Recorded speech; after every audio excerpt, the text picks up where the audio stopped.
Toutes ces sornettes du genre « souris » et « dis oui à la vie » ne valent rien. Si vous dites aux gens qu'ils peuvent transformer leur vie, c'est uniquement pour empocher des billets. Vous n'êtes qu'un vendeur qui profite de personnes innocentes et fragiles.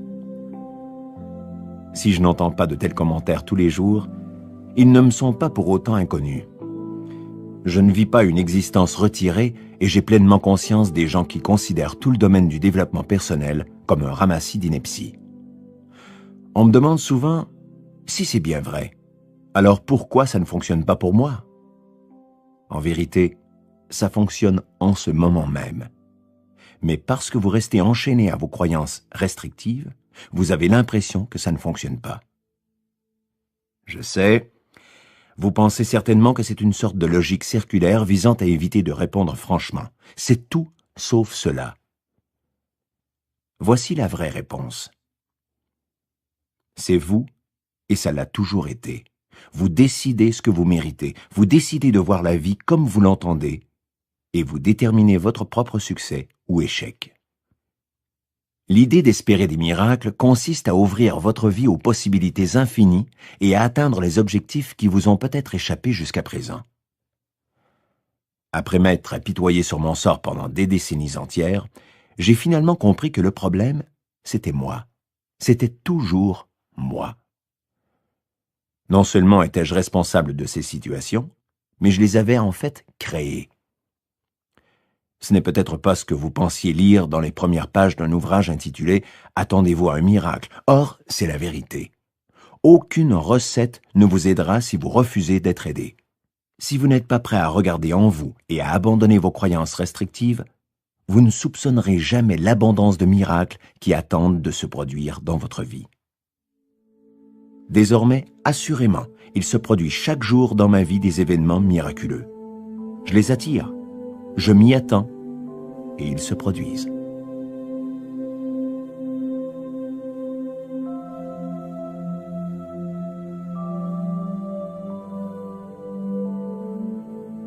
On me demande souvent comment faire pour attirer des miracles dans sa vie, et je peux répondre en toute honnêteté qu'il vous arrive déjà des miracles, comme à nous tous.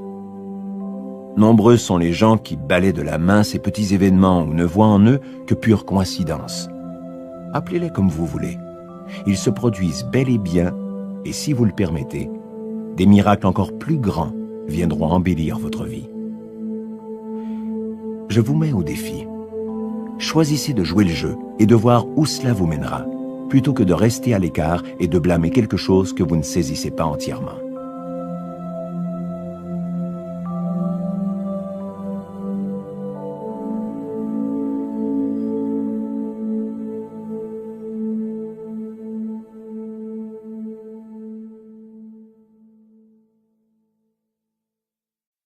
Pourquoi les conseils des gourous ne fonctionnent pas? Les gourous qui prodiguent leurs conseils à tout propos, qui disent comment prendre du poids et gagner des millions, sont partout, à la radio, à la télévision, sur les rayons des librairies. Le film Le Secret a suscité un engouement collectif auprès de ceux et celles qui, aux quatre coins du monde, cherchent le chemin pour accéder à une vie riche et pleine de sens.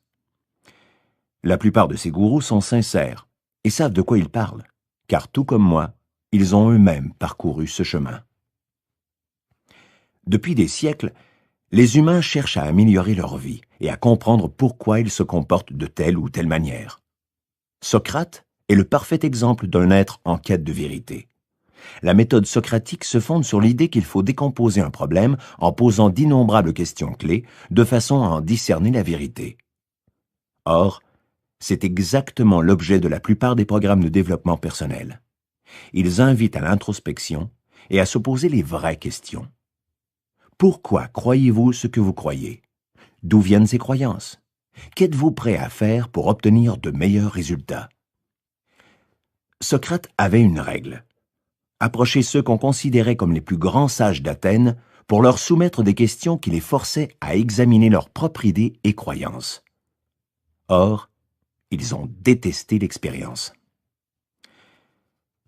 Nous suivons un programme en affirmant vouloir changer. Mais lorsqu'il s'agit d'assumer la responsabilité de ses effets sur notre vie, nous nous sentons mal et ceci peut se traduire par une colère ou une tristesse qui nous rebute à poursuivre nos efforts. Vous verrez que chaque programme de développement personnel ou presque est marqué par sa propre vision de ce qu'il faut accomplir pour atteindre ses objectifs. Puisque ce savoir existe depuis des siècles, vous vous demandez peut-être pourquoi personne n'a encore formulé de réponse définitive aux divers problèmes que nous éprouvons dans la vie. C'est parce que certaines approches conviennent à certaines personnes. Nous n'avons pas tous vécu les mêmes expériences et nous n'avons pas tous les mêmes souvenirs. Par conséquent, nos perceptions et nos croyances diffèrent légèrement, tout comme les moteurs qui nous poussent à agir. Discerner la vérité. Nous vivons aujourd'hui dans un monde de petites phrases percutantes. Les gens entendent un énoncé de 5 secondes et en tirent toutes sortes de conclusions, certaines justes, d'autres non. L'une des affirmations que j'entends très fréquemment est tirée du secret et stipule que si l'on désire quelque chose, il suffit d'imaginer qu'on l'a déjà pour l'obtenir. Est-ce vrai? Oui et non. Ces dernières années, on a beaucoup parlé de la loi d'attraction, et elle a fait l'objet de nombreux livres. D'après cette loi, si vous visez ou si vous vous concentrez sur une chose en particulier, vous l'obtiendrez. Effectivement, cette partie-là est vraie. Toutefois, il est vrai également que la plupart d'entre nous nourrissent des contre-intentions, sous forme de croyances restrictives qui bloquent le processus. Si vous ne me croyez pas, pensez aux résolutions du jour de l'an. Est-ce à dire que si vous écartez ces contre-intentions de votre esprit, vous n'aurez plus qu'à vous asseoir sur le sofa en attendant que vos désirs se réalisent? Absolument pas. Vous devez passer à l'action. Les occasions de concrétiser vos intentions ne manqueront pas. Mais si vous n'entreprenez jamais rien, vous ne les verrez pas. Et l'on ne sait jamais exactement comment nos intentions se traduiront dans la réalité. Rappelez-vous que l'univers n'a pas d'ornière et il répondra à vos souhaits de manière totalement inattendue. L'histoire suivante illustre ce qui peut arriver lorsqu'on se débarrasse de ses contre-intentions et qu'on se libère de ses propres limites. Comme le dit l'adage, quand l'élève est prêt, le maître apparaît. Tonia dit ceci. Lorsque le livre de Joe, Le facteur d'attraction, est paru en 2004, je l'ai lu et j'ai alors pleinement compris ces mots. J'étais enfin prête à vivre le changement qui pointait dans ma vie. J'ai formulé l'intention d'acquérir la maison que je désirais depuis 5 ans. Ma cote de crédit était mauvaise et j'ignorais comment y parvenir. J'étais un peu sceptique. Nous étions alors en octobre 2004. J'ai suivi les étapes présentées dans le livre et le 28 novembre, j'ai signé le contrat d'achat de la maison. Le 7 décembre 2004, nous emménagions. Le plus étonnant, c'est que le jour où les anciens propriétaires ont déménagé, 5 ans auparavant, je leur ai dit que cette maison serait la mienne. Même si j'ignorais avoir déclenché quelque chose ce jour-là, j'avais en fait affirmé devant l'univers que cette maison m'appartiendrait. La maison a été vendue 3 fois durant cet intervalle de 5 ans, mais chaque fois, l'acheteur s'est désisté. Je répétais constamment au propriétaire que cette maison serait mienne et que j'allais bientôt l'acquérir. Bien sûr, il ne me croyait pas, mais je savais sans l'ombre d'un doute que j'obtiendrais cette maison lorsque je serais prête pour ce changement de vie. L'histoire illustre à merveille ce que l'on peut accomplir lorsqu'on espère réellement des miracles dans la vie. Elle montre vraiment à quel point les contre-intentions peuvent être dommageables. Pourquoi a-t-il fallu 5 ans pour que la maison de Tonia se manifeste alors qu'elle avait dès le départ clairement affirmé son droit sur la maison de ses rêves? Elle y répond elle-même. Elle n'était pas prête. C'est seulement en se libérant de ses contre-intentions que la maison est devenue sienne, en l'espace de quelques semaines. Alors, qu'est-ce qui vous empêche d'obtenir ce que vous désirez? Vous-même. Vous dites peut-être vouloir une relation merveilleuse, une nouvelle maison ou $1 million, mais c'est ce « mais » qui vous empêche d'avancer. Vous ne pensez pas réellement être en mesure d'obtenir ces choses, et ce, pour diverses raisons, comme la peur ou le souvenir d'expériences douloureuses. On me demande souvent d'expliquer cette affirmation que certains gourous affectionnent. Passez à autre chose. L'idée est en ceci que si vous éprouvez des difficultés ou des blocages récurrents qui vous empêchent d'avancer, vous devriez tout simplement les ignorer et vous diriger vers une voie qui vous sera plus profitable. Je n'adhère pas à cette idée. S'efforcer de passer outre les problèmes ou de faire comme s'ils n'existaient pas, c'est tout bonnement se mentir à soi-même. J'ai le même problème avec ceux qui prétendent qu'il suffit de nourrir des pensées positives.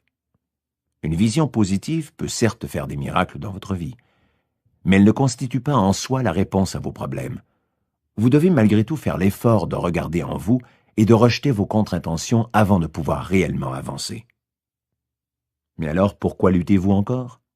Pourquoi donc essayez-vous par divers moyens d'atteindre vos objectifs sans jamais y parvenir? L'une des raisons à cela tient à l'idée de contrôle.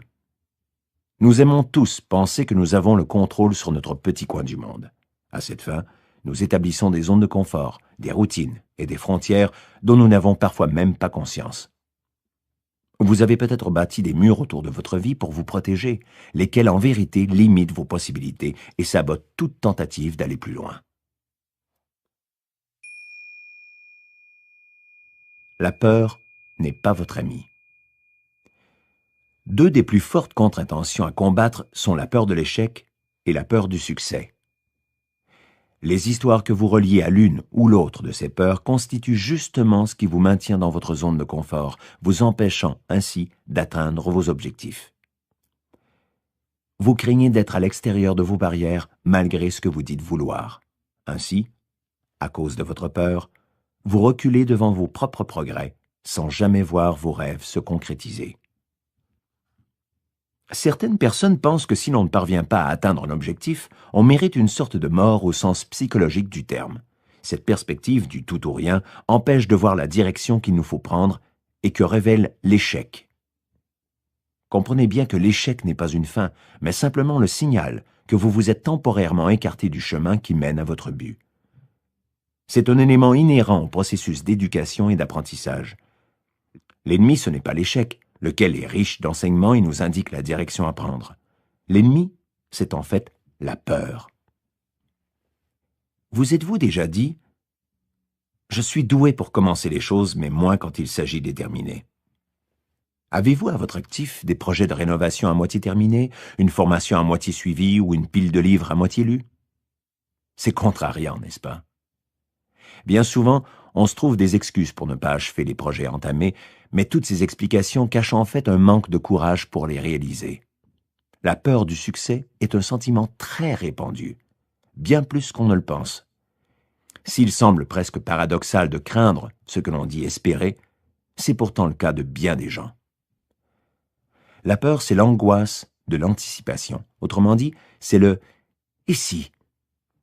En vérité, la peur n'a de sens que celui qu'on lui donne. Si on ne lui accorde aucun sens, ou si l'on accorde plus de sens à autre chose, alors la peur n'aura que peu ou pas d'influence sur nous. C'est ici qu'entrent en jeu les attentes. Je souhaite à présent clarifier quelque chose. Vous n'avez pas besoin de vous fixer un but phénoménal qui change la vie pour que tout cela fonctionne. Les miracles se présentent sous forme de petits colis que l'on reçoit chaque jour. En apprenant à rejeter vos contre-intentions et à accueillir les miracles dans votre vie, vous récolterez tous les fruits imaginables, petits et grands. Et inutile d'attendre l'an prochain pour la récolte, elle peut se faire dès aujourd'hui, peu importe où vous en êtes dans votre vie, comme le montre à merveille l'histoire de Jonathan Lagacé. J'ai 20 ans et je suis étudiant. J'applique la loi d'attraction depuis quelques mois et les résultats sont fantastiques. J'avais des problèmes d'argent. Après avoir entendu parler de la loi d'attraction, j'ai fait quelques recherches et mis en pratique différentes idées que j'avais découvertes. Une semaine après avoir changé ma façon de penser, j'ai commencé à recevoir des chèques par la poste. J'en attendais certains, comme le remboursement des taxes de vente que nous envoie ici le gouvernement du Canada. Il était censé être de 60 $. Mais lorsque j'ai ouvert l'enveloppe, j'ai découvert un chèque de 237 $. Je reçois désormais davantage de chèques que de factures. C'est merveilleux. Avec ces chèques inattendus et la réussite de ma nouvelle entreprise en ligne, je peux maintenant affirmer être bel et bien parti pour mener l'existence que je souhaite vivre. Depuis que j'ai modifié ma façon de penser, tout s'est arrangé, les affaires, la vie de famille et la vie en général. Merci Joe, vous m'avez réellement permis de m'ouvrir les yeux et de voir que tout était possible lorsque l'on pense et que l'on croit. Mais alors, comment reconnaître ces contre-intentions? Parce que nombre d'entre elles s'inscrivent en nous très tôt dans notre développement, ou lors de nos premières expériences, elles peuvent être très difficiles à déceler. J'en ai répertorié quelques-unes parmi les plus courantes pour vous aider à amorcer votre réflexion. Vous en reconnaîtrez sans doute certaines. Les contre-intentions, cours d'introduction. 1. Je ne suis pas assez bon. Plusieurs d'entre vous se souviendront d'avoir attendu dans la cour d'école qu'on nous invite à faire partie de l'équipe.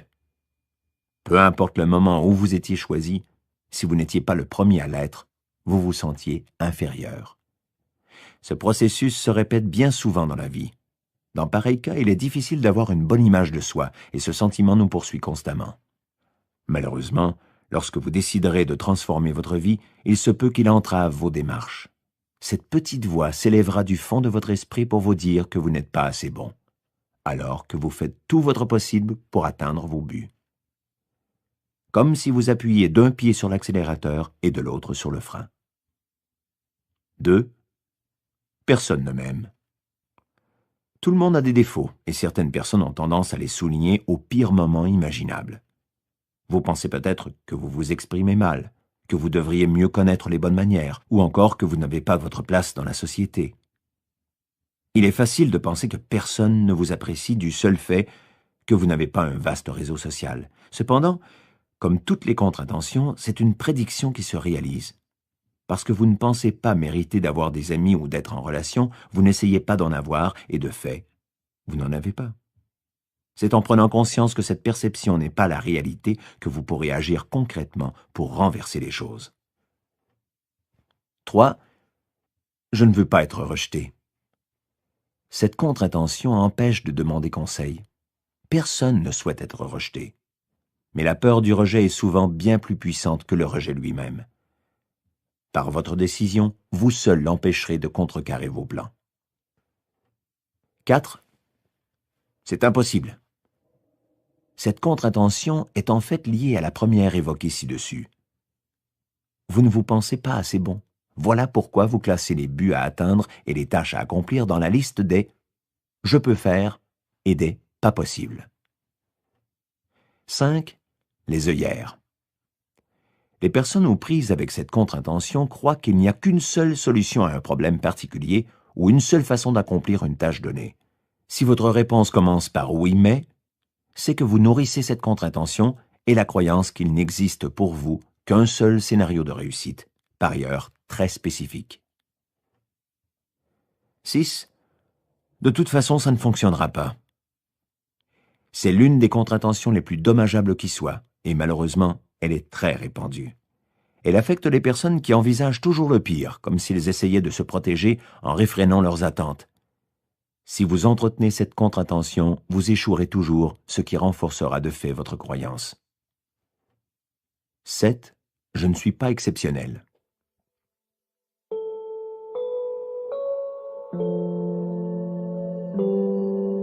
Cette contre-intention renvoie à la croyance fondamentale que le succès requiert une qualité particulière. Cette croyance selon laquelle vous n'êtes pas un élu vous permet d'éluder la responsabilité que vous avez de faire les bons choix dans votre vie.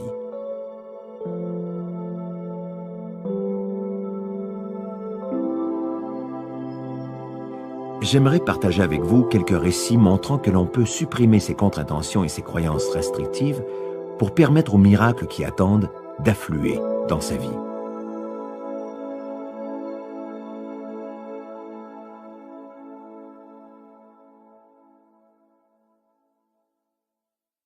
Gagner en clarté.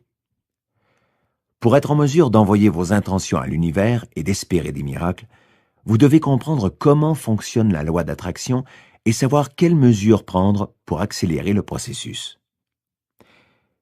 Ma définition préférée est celle que Marianne Williamson a tirée du livre « Un cours en miracles » et selon laquelle un miracle est un changement de perception. Dès lors que nous modifions nos pensées et passons de la peur à l'amour, les choses évoluent instantanément et un miracle se produit. L'un des secrets de la vie consiste à voir qu'une expérience qui nous paraît désagréable signale en nous un blocage. À l'instant même où nous l'écarterons, le changement s'opérera dans l'amour, tout se réglera à la perfection, la plupart du temps de manière inattendue et heureusement, toujours pour le mieux. J'ai écrit de nombreux livres. Et le facteur d'attraction est l'un des premiers dans lequel j'évoque l'idée de se mettre au clair et d'appliquer la loi d'attraction pour autant que vous preniez les mesures suivantes. 1.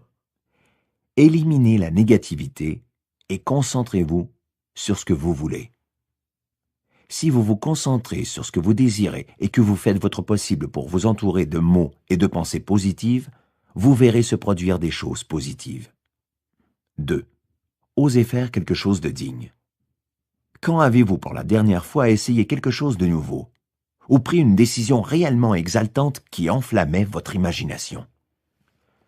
Lorsque vous formulez un but, en ignorant tout du chemin à parcourir pour l'atteindre, vous faites appel à la pleine puissance de la loi d'attraction. Vous osez souhaiter quelque chose qui est réellement digne de vous. 3. Mettez-vous au clair. Le fait de noter la réaction émotive qu'un événement suscite en vous est l'un des moyens les plus faciles et rapides de détecter une contre-intention. Est-ce qu'un commentaire ou une situation a déclenché en vous de la colère ou de la peine? Si oui, examinez ces émotions. C'est seulement lorsque vous les aurez éradiquées que vous atteindrez vos objectifs. 4. Novelisez votre objectif. Neville Goddard a émis l'idée qu'il fallait faire comme si l'on avait déjà reçu ce que l'on souhaitait obtenir. Visualisez mentalement votre souhait et ressentez-le avec une grande émotion. L'émotion est un outil très puissant qui vous permettra de canaliser votre énergie. Ici, vous pouvez presque ressentir, toucher, humer et goûter ce que vous visualisez. Cela s'appelle noveliser. Attachez à votre souhait une émotion si forte que vous la ressentez dans votre être tout entier. 5. Lâchez prise. Littéralement. Après toute cette planification et visualisation, le fait qu'on vous demande de lâcher prise vous semble peut-être ridicule, mais c'est pourtant la seule façon de réussir. Vous devez lâcher prise et faire confiance. C'est alors que le chemin à suivre vous sera révélé et que vous recevrez ce que vous aviez visualisé. Mettez-vous au clair. Voici une brève liste de questions qui vous aideront à amorcer la démarche. Souvenez-vous de ces questions dès qu'un événement ou une personne déclenche en vous une réaction émotive. Elles vous guideront dans votre réflexion. Que s'est-il passé?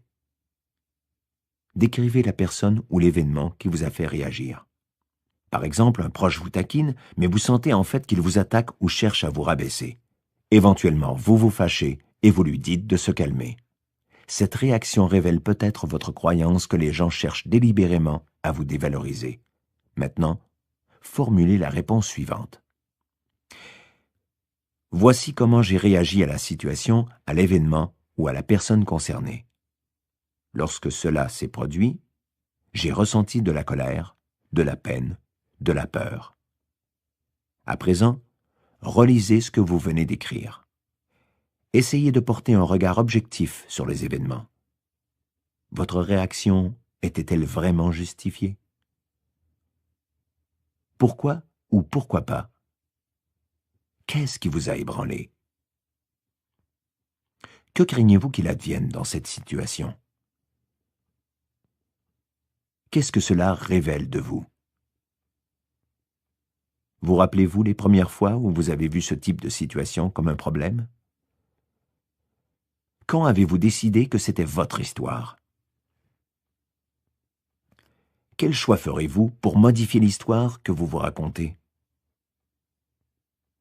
S'il devait se reproduire, quel regard porteriez-vous sur l'événement?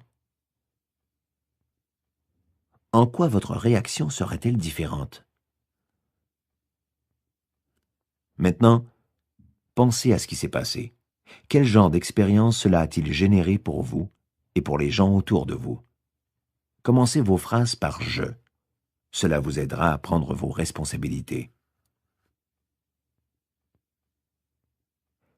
La meilleure façon de se débarrasser d'une contre-intention, c'est de reconnaître le problème et d'élaborer un plan pour modifier cette perception ou cette croyance.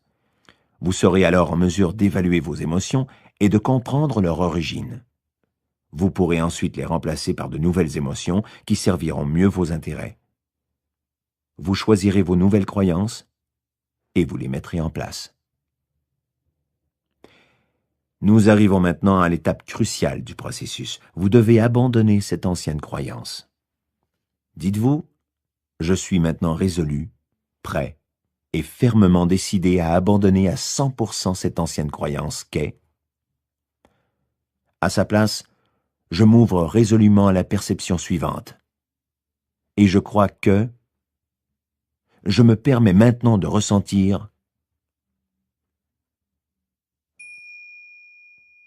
le procès du siècle. On peut comparer ce processus de mise au clair à une enquête policière suivie d'un procès. Dans un premier temps, vous relevez les indices jusqu'à découvrir l'auteur du crime, vos contre-intentions, et vous identifiez ses éventuels complices, vos croyances restrictives.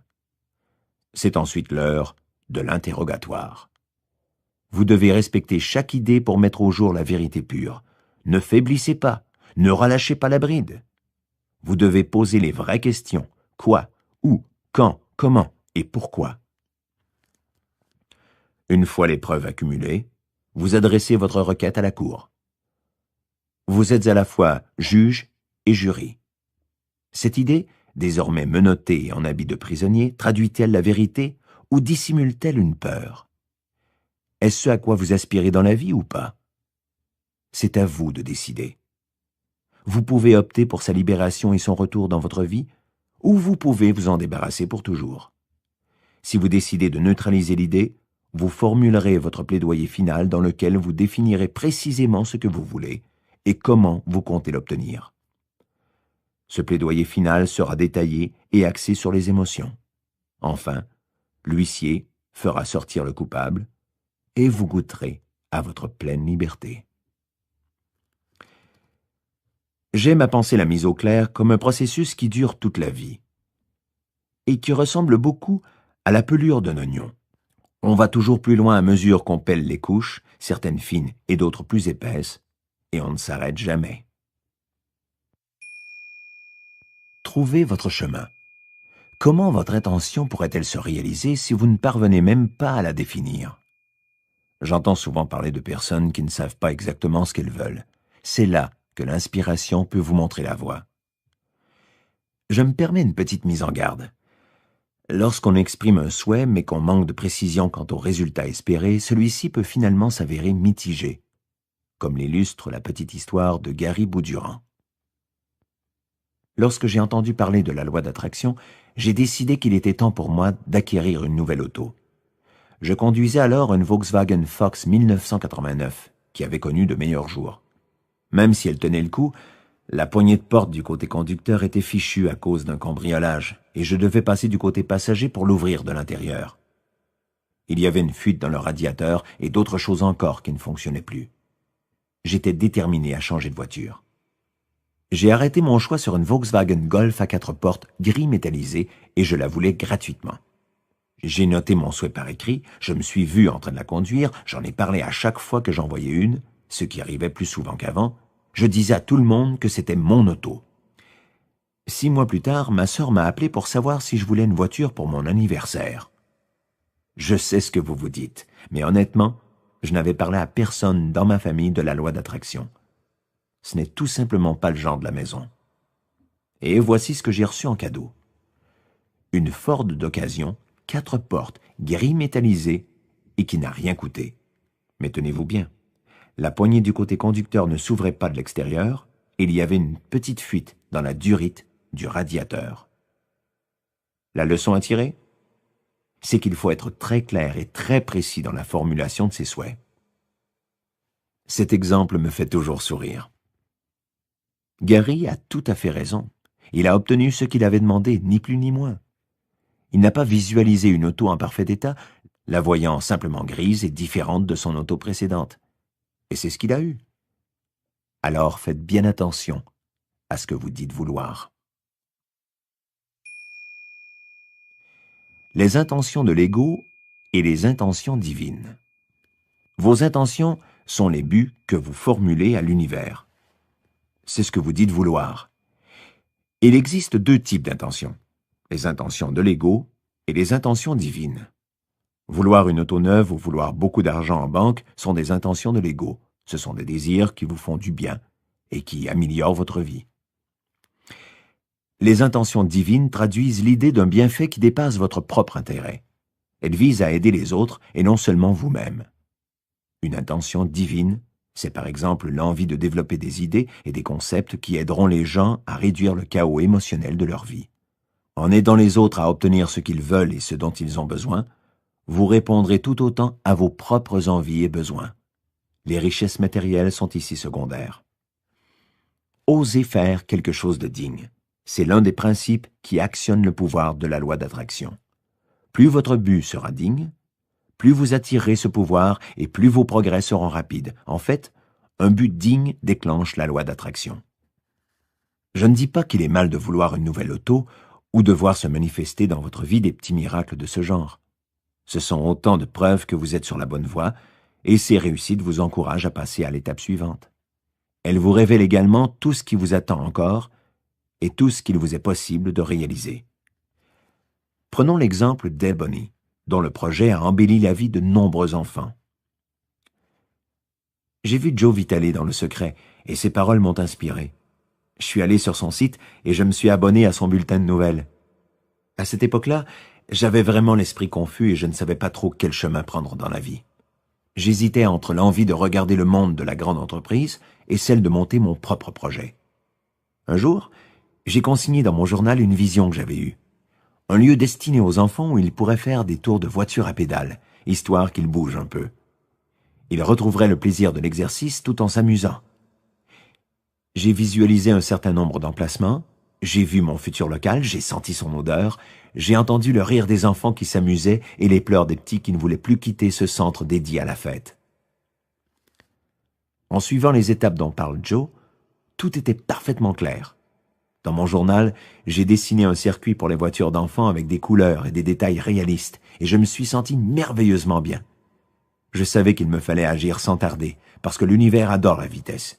J'ai trouvé un local et signé un bail le vendredi 13 avril 2007. J'ai progressivement attiré tout ce dont j'avais besoin pour me lancer en affaires, de l'entrepreneur en bâtiment qui allait concrétiser ma vision à l'autorisation d'un crédit bancaire de 80 000 $. 3 mois plus tard, le 18 juillet 2007, j'ai ouvert les portes du Ride and Zone. Depuis, j'organise des fêtes anniversaires tout compris, des fêtes privées et des fêtes thématiques, des visites scolaires et des séances libres qui attirent des milliers d'enfants, de parents et de grands-parents. Le concept fonctionne. Les visiteurs l'adorent et je suis prête à le présenter à un plus vaste public.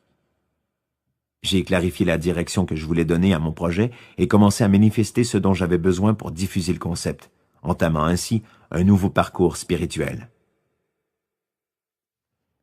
Ebony a choisi une intention divine, si bien que la vitesse et le pouvoir ont afflué, créant un miracle dans sa vie. Vous aussi, vous pouvez le faire. Il n'en tient qu'à vous. L'histoire de Rachel, une mère monoparentale qui essaie simplement de s'en sortir, fait peut-être écho à la vôtre. J'ai divorcé il y a 2 ans et j'élève seul mes 2 garçons. Malgré un excellent poste à l'université, je peinais à joindre les 2 bouts. La situation est devenue si critique qu'un jour on nous a coupé l'eau. J'ai quémandé et emprunté de l'argent pour qu'on nous approvisionne de nouveau. J'ai passé plusieurs jours en proie à la panique sans savoir comment m'en sortir. Puis, je suis tombé sur le site du Secret et j'ai fait des recherches sur la loi d'attraction. J'ai fini par ramasser assez d'argent pour acheter le DVD que j'ai regardé tous les jours pendant plusieurs semaines. Je me suis mise à formuler des intentions et j'ai mentalement, physiquement aussi, pourrais-je dire, attiré à moi ce que je désirais. Un emploi à temps partiel s'est présenté, ce qui m'aidait à court terme sans pour autant être la solution idéale à mon problème. J'ai acheté le livre de Joe qui s'intitule « La clé » et j'ai commencé à me répéter en boucle « Je t'aime, je te pardonne, je suis désolé ». Je ne savais pas trop pourquoi précisément, mais c'était la mise au clair dont j'avais besoin pour toucher de l'argent facilement, sans trimer davantage dans mon double emploi. 2 mois plus tard, l'université m'offrait une augmentation de 12 000 $ suite à l'octroi d'une subvention au département. J'ignorais que mon patron avait demandé un ajout à la subvention pour rehausser mon salaire. Ça m'est tombé du ciel. C'était l'argent dont j'avais besoin pour rejoindre les 2 bouts et me permettre de souffler pour une fois. J'ai quitté mon second emploi de façon à passer plus de temps avec mes enfants. J'ai émis l'intention d'être rédactrice et d'arrondir ainsi mes fins de mois. Mais pour en arriver là, il me fallait passer à l'action. Les intentions ne se réalisent que dans la mesure où l'on favorise leur concrétisation. J'ai écrit quelques articles et je les ai soumis aux responsables d'un magazine spécialisé. Ils les ont achetés en m'offrant 250 $ par texte. Je leur ai proposé d'écrire un guide pratique qui pourrait être vendu en supplément du journal. L'idée leur a beaucoup plu et ils m'ont invité à soumettre mon projet. Je suis vraiment comblé et je remercie quotidiennement Joe Vitale de m'avoir donné les moyens de clarifier mon esprit pour permettre à la loi d'attraction de faire effet.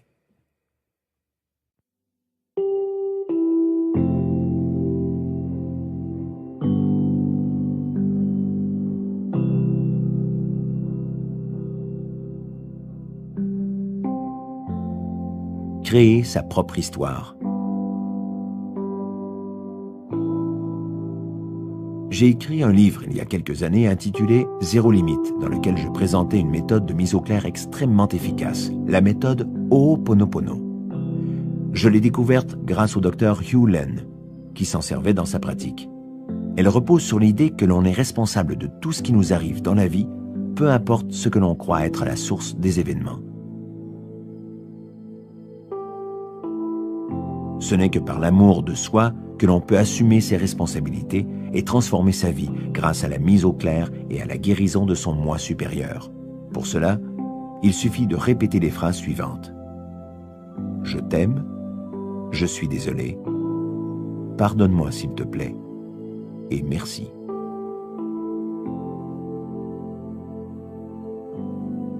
Ce travail que l'on fait au plus profond de soi peut même influencer des personnes et des événements avec lesquels nous n'avons pas de rapport direct. Le docteur Hew Len en a fait l'expérience dans le cadre de sa pratique à l'hôpital d'État d'Hawaï. En se concentrant sur chacun de ses patients, il favorise leur mise au clair par la répétition du mantra Ho'oponopono et les patients guérissent de leurs troubles mentaux sans même avoir rencontré le médecin. Dans le fond, il s'agit d'accepter tout ce qui compose votre vie. Au lieu de blâmer les autres ou les circonstances, vous en prenez la responsabilité. Mais vous devez avant tout vous rappeler que vous êtes digne d'être aimé et que l'amour vous permettra de demander pardon pour les événements de votre vie et ainsi de vous en libérer. Ce n'est qu'en endossant la pleine responsabilité de votre vie que vous attirerez de véritables miracles. Grâce à la méthode Ho'oponopono, vous attirerez 10 fois plus de miracles dans votre vie et vous serez abasourdi par les changements qu'elle suscitera en vous et chez les autres, même si toute évolution vous semblait impossible. L'histoire d'Evie illustre bien ce genre de petits changements. J'étais à mon supermarché habituel, et il y a là une caissière que je fuis comme la peste, parce qu'elle est antipathique, agressive et lente. Ce jour-là, c'était la seule présente. Je venais de terminer votre livre « Zéro limite » et je me suis dit « Je vais l'essayer ». J'ai répété mentalement « Je t'aime, je suis désolé, pardonne-moi s'il te plaît, merci », jusqu'à ce que ce soit mon tour de passer à la caisse. La caissière a pris mon panier, elle en a sorti les articles, elle m'a complimenté sur ma coiffure et a même plaisanté avec moi. L'homme derrière moi lui a dit « Qu'est-ce qui vous arrive? Pourquoi êtes-vous si aimable aujourd'hui ?» Et la femme a répondu « Je ne l'étais pas jusqu'à maintenant. » J'ignore totalement ce qui m'a pris. Ça ne me ressemble pas, non? Tout le monde a acquiescé et j'ai formulé le souhait qu'elle demeure enjouée pour le reste de la journée. Bon.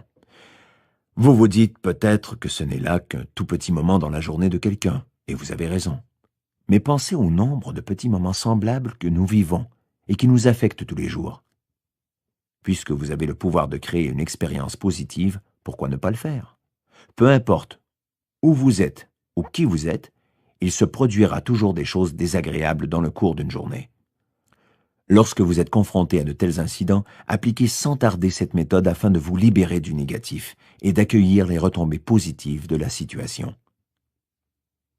La loi d'attraction nous apporte tout ce à quoi nous pensons, même ces choses tapies dans notre inconscient.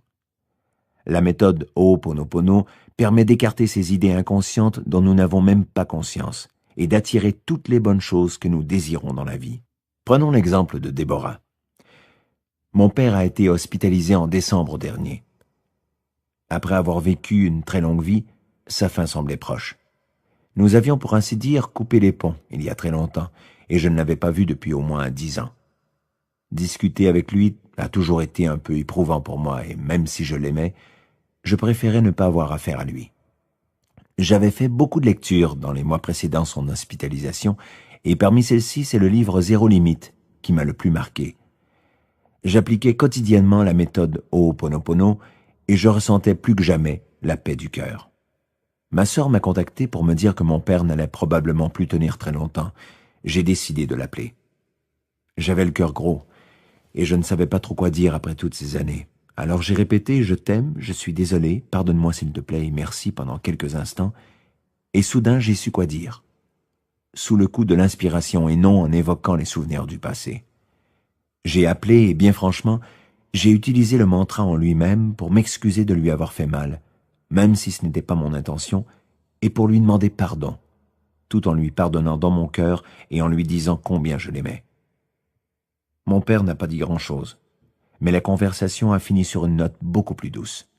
Le lendemain, il est sorti de l'hôpital. J'ai poursuivi ma démarche en allant lui rendre visite 2 mois après l'appel téléphonique. Et cette rencontre a été empreinte d'amour et de compréhension. Bien entendu, j'ai répété le mantra Ho'oponopono tout le temps qu'a duré ma visite.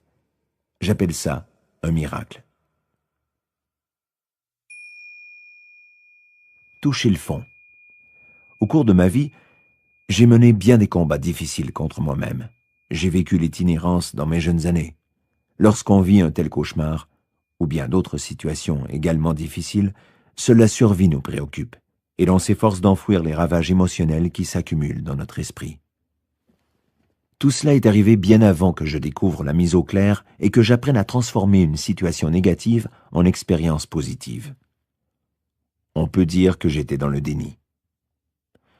Je me répétais que les choses allaient finir par s'arranger, et ça a été le cas, mais durant tout ce temps, j'ai nourri l'histoire mentale que j'avais créée sur moi-même. J'ai attribué une signification à ce statut d'itinérant, selon laquelle j'étais un raté sans grand mérite. Il m'a fallu des années, non, des décennies pour comprendre cet épisode et lui donner un sens nouveau. Lorsque j'étais sans logis, tout ce qu'il me fallait, c'était un petit coup de pouce, juste une petite aide pour ensuite m'en sortir par moi-même. C'est ce que vise l'opération YES, qui signifie en anglais « votre salut économique », Your Economic Salvation.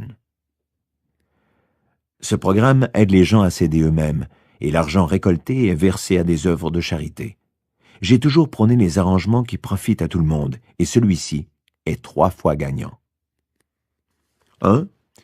Les personnes qui s'inscrivent au programme reçoivent l'information dont elles ont besoin pour transformer leur vie. 2. Les itinérants reçoivent un coup de main grâce aux dons récoltés. 3. Ceux qui contribuent au projet en retirent un bienfait tant émotionnel que personnel.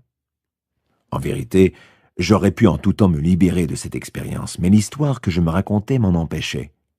Les histoires que vous glanez au fil de votre vie sont autant de limites à vos accomplissements.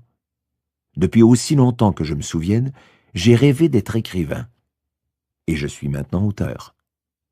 Mais au début, je ne gagnais pas beaucoup d'argent, et ce n'est que lorsque j'ai trouvé un moyen d'aider les autres par le biais de mon écriture que tout a démarré. J'avais troqué l'intention de mon ego d'être écrivain et de voir mes livres publiés contre l'intention divine d'aider les autres grâce à mes écrits. C'est ça qui me stimule jour après jour, et c'est pour ça que j'aime ce que je fais. Vous aussi pouvez vivre une telle expérience.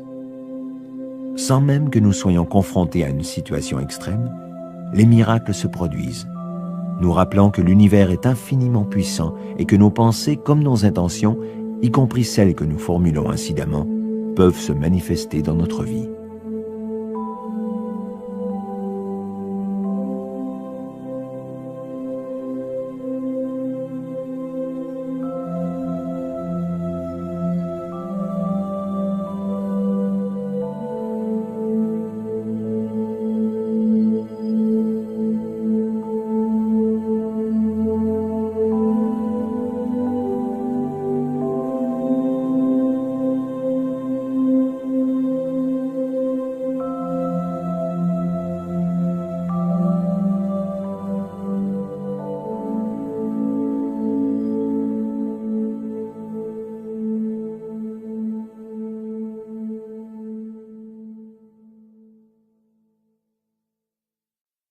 le pardon est essentiel.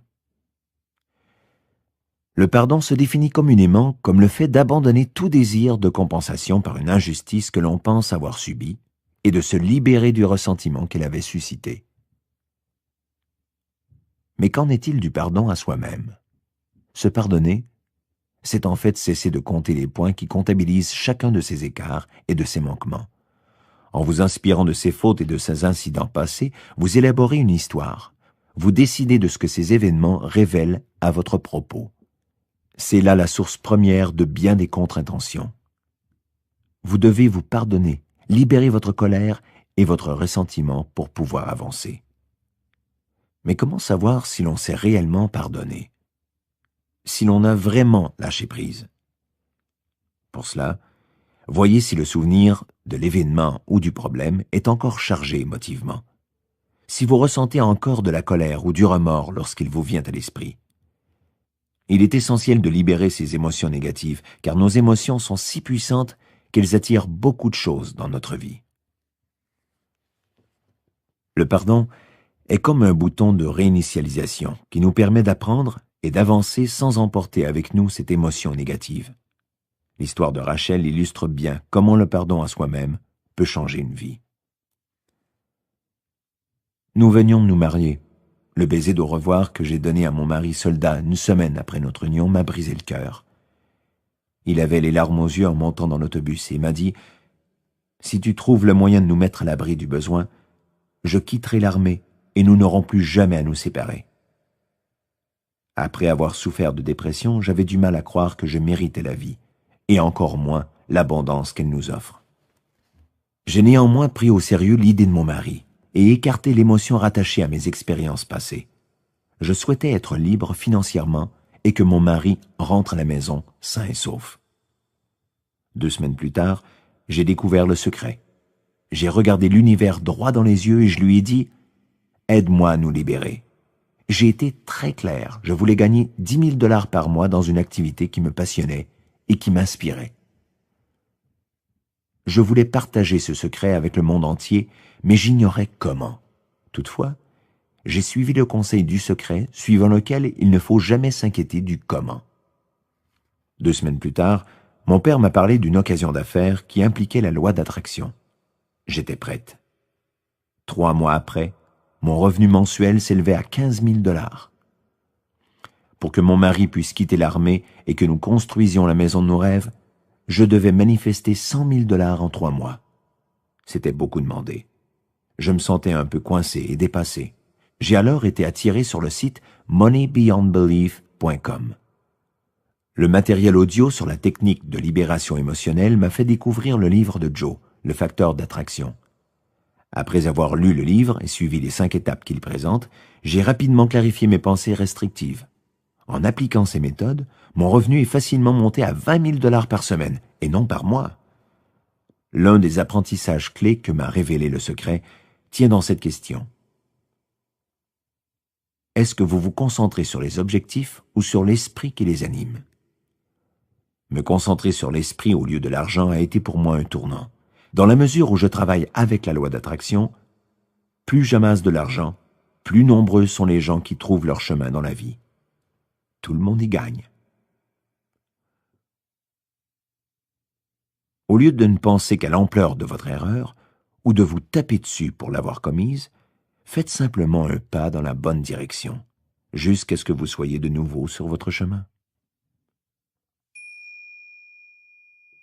Pardonnez les blessures du passé. Non seulement est-il essentiel de se pardonner à soi-même, mais il importe aussi de pardonner aux autres. Vous pensez peut-être que ce geste ne sert que la personne pardonnée, mais en vérité, c'est celle qui pardonne qui en profite le plus. Le pardon recèle un formidable pouvoir de guérison de l'esprit et du cœur, même si l'offenseur a disparu depuis longtemps. Il nous faut reconnaître les erreurs et les faux pas commis par le passé de façon à prévenir leur récurrence. On me demande parfois, dans la mesure où j'ai subi un terrible abus, dois-je pour autant faire la paix avec mon agresseur? Absolument pas. Le pardon vous concerne vous et non l'autre. S'il vous faut libérer votre propre émotion pour avancer, la réconciliation n'est pas pour autant nécessaire. Attention, se libérer du passé ne veut pas dire que l'on oublie ou que l'on nie ce qui est arrivé. Les événements traumatisants ont aussi fait de nous la personne que nous sommes. L'importance de ces événements tient à la façon dont ils nous affectent ou nous guident aujourd'hui. Pensez-y lorsque vous rencontrez une personne qui semble ressasser un événement passé. Observez son visage et ses yeux. Vous donne-t-elle l'impression d'avoir vieilli avant l'âge? Se plaint-elle d'une maladie chronique ou de problèmes de santé? C'est bien souvent le cas. À long terme, une colère contenue s'exprimera dans votre corps d'une manière ou d'une autre. En restant coincé dans le passé, vous risquez de perpétuer certains modes de comportement malsains qui vous rendront malade. Un changement de perspective suffit bien souvent à rectifier les choses. L'histoire de Sally et de sa relation avec sa belle-mère en est un bel exemple. Mon mari et moi nous disputions régulièrement à propos des allusions et propos désagréables de sa mère. Je l'avais fréquemment invité à prendre ma défense. Mais si vous saviez combien de fois il m'a dit « Si tu ne parviens pas à t'entendre avec ma mère, nous ferions si bien d'abandonner. » Comme j'aimais vraiment mon mari et que je ne voulais pas compromettre notre mariage, il m'a fallu prendre les choses en main. J'ai décidé d'appliquer les enseignements du livre Le facteur d'attraction et de Missing Secret. J'ai vraiment misé sur mon énergie positive et j'ai vraiment travaillé la relation que j'avais avec cette femme. J'ai commencé à noter toutes les choses que j'avais dites ou faites qu'il avait manifestement contrariées au fil des ans. Puis je me suis dit, comment pourrais-je renverser les choses pour éviter d'engendrer les mêmes réactions et lui donner idéalement ce qu'elle mérite vraiment? Ce que tout le monde mérite en fait. Autrement dit, de l'attention, de la considération, de la compréhension et de l'amour. J'ai noté les solutions envisageables et décidé de les mettre à l'essai en faisant une expérience d'humilité et de compassion. J'ai apposé une règle fondamentale et une solution à chaque type d'incident, qu'il soit en lien avec la tenue de la maison, la façon de se mettre en beauté ou encore les charmants conseils ô combien appréciés en matière d'éducation des enfants. Bien que cette amabilité calculée ait d'abord revêtu la forme d'une stratégie d'adaptation, j'ai rapidement constaté un changement chez ma belle-mère. Elle est devenue plus accommodante et même plus gentille avec moi. J'ai commencé à l'apprécier, beaucoup en fait. Je me suis dit que si elle et moi étions parvenus à établir un rapport non conflictuel, peut-être que ces règles valaient réellement quelque chose, et que je pouvais éviter à d'autres jeunes épouses des années de disputes inutiles en leur dévoilant mon petit secret. Depuis, j'ai publié le livre « Règles pour les belles filles », dont on a beaucoup parlé dans les médias. Je me suis bâti une nouvelle carrière qui me réserve chaque jour 1000 surprises amusantes et ce projet créatif s'est mué en réussite financière. L'histoire de Sally illustre à merveille ce qui peut arriver lorsqu'on endosse la responsabilité des événements dans notre vie. Mais Sally est allée plus loin. Elle ne s'est pas contentée d'améliorer sa relation avec sa belle-mère. Elle a décidé de partager son apprentissage avec d'autres. Au cours de ce processus de libération, vous aurez peut-être l'impression de traverser une crise, car il touchera toutes les facettes de votre vie actuelle. Curieusement, il engendrera parfois des sautes d'humeur, tandis que vous vous attaquerez aux émotions et aux effets qu'entraîne la prise en charge de vos actions et réactions. Vous pourriez aussi vous sentir dépassé par les événements lorsque l'afflux d'énergie positive provoquera une réaction en chaîne dans votre vie. Le prochain obstacle sur la route du succès concerne le problème de savoir versus faire. Nous savons pour la plupart ce que nous avons à faire. Nous voulons être maîtres de notre temps et vivre librement. Si nous souhaitons modifier notre vie, nous savons qu'il nous faut axer nos efforts sur le changement. Le problème survient lorsque nous gardons le même état d'esprit ou que nous restons agrippés au passé. En cédant à la peur de l'échec, nous restons prisonniers d'une pensée négative qui se nourrit d'elle-même. L'idée d'envisager une nouvelle vie épanouissante renvoie à un choix conscient de notre part et requiert des efforts. Si c'était facile, tout le monde le ferait tout de suite. Il m'a fallu des années pour y parvenir. Un autre obstacle commun sur la route du succès tient à la persévérance dans l'action. Celle-ci conditionnera directement votre réussite dans une situation donnée. Comme je l'ai déjà dit, les vieilles habitudes et pensées doivent être mises au clair régulièrement, et il est facile de relâcher ses efforts. Toutefois, si vous tenez bon, les miracles que vous aviez vus apparaître se multiplieront. éloignez-vous du sac de croustilles. L'imagination est un outil efficace. Toutefois, se contenter de rêver au succès à venir est pure paresse et favorise à terme une certaine confusion de l'esprit. Pensons au gars qui reste assis sur son canapé à manger des croustilles en s'imaginant mener une vie de millionnaire et qui se demande après pourquoi la loi d'attraction n'a pas fait son travail. Un esprit sain a besoin de se concentrer sur des engagements réels dans la vie, pas seulement d'y rêver. Commencez en utilisant votre imagination afin de déterminer ce qu'il faut faire et si cela vaut la peine de poursuivre vos idées. Puis, passez à l'action. L'univers adore la vitesse. Et si vous cherchez à concrétiser vos intentions d'inspiration divine, votre vie se transformera instantanément. Vous pouvez aussi démarrer votre intention de passer à l'action en vous réservant du temps pour planifier votre projet. Concentrez-vous sur votre intention et soyez ouvert aux solutions qui se présentent. Vos idées ne vont pas s'organiser toutes seules, ni arriver toutes prêtes afin d'atteindre la réussite. C'est à vous de faire le travail. Commencez par détailler ce qu'il y a à faire et montez un plan d'action par étapes. En organisant vos pensées, vous devriez parvenir à cerner les diverses démarches à entreprendre. Établissez un échéancier pour exécuter ces actions successives et respectez-le. Attaquez-vous à une tâche à la fois et déterminez ce que vous souhaitez accomplir à chaque étape. Vous atteindrez ainsi le succès. À mesure que vous détaillerez vos objectifs, vous prendrez conscience de choses auxquelles vous n'aviez pas pensé lors de la planification initiale. C'est tout à fait normal, et vous devez rester ouvert au changement. Simplement, n'en profitez pas pour glisser dans la procrastination. Acceptez une certaine souplesse dans la poursuite de vos objectifs.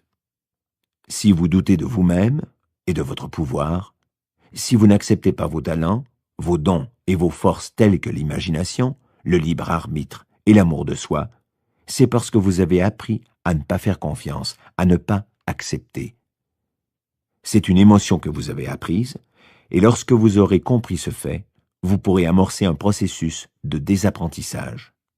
Vous devrez à cette fin recréer l'image que vous avez de vous. Cette image est la perception que vous avez de vous-même en relation avec les autres. C'est l'histoire que vous vous racontez à propos de qui vous êtes et de ce que vous êtes capable de faire. Elle joue un rôle très important, car elle conditionne votre estime et votre confiance personnelle. L'image que vous avez de vous-même inclut ce que vous pensez de votre apparence physique, comment s'exprime votre personnalité, le genre de personne que vous pensez être, ce que vous croyez que les autres pensent de vous, votre estime de vous-même ou comment les autres vous estiment selon vous.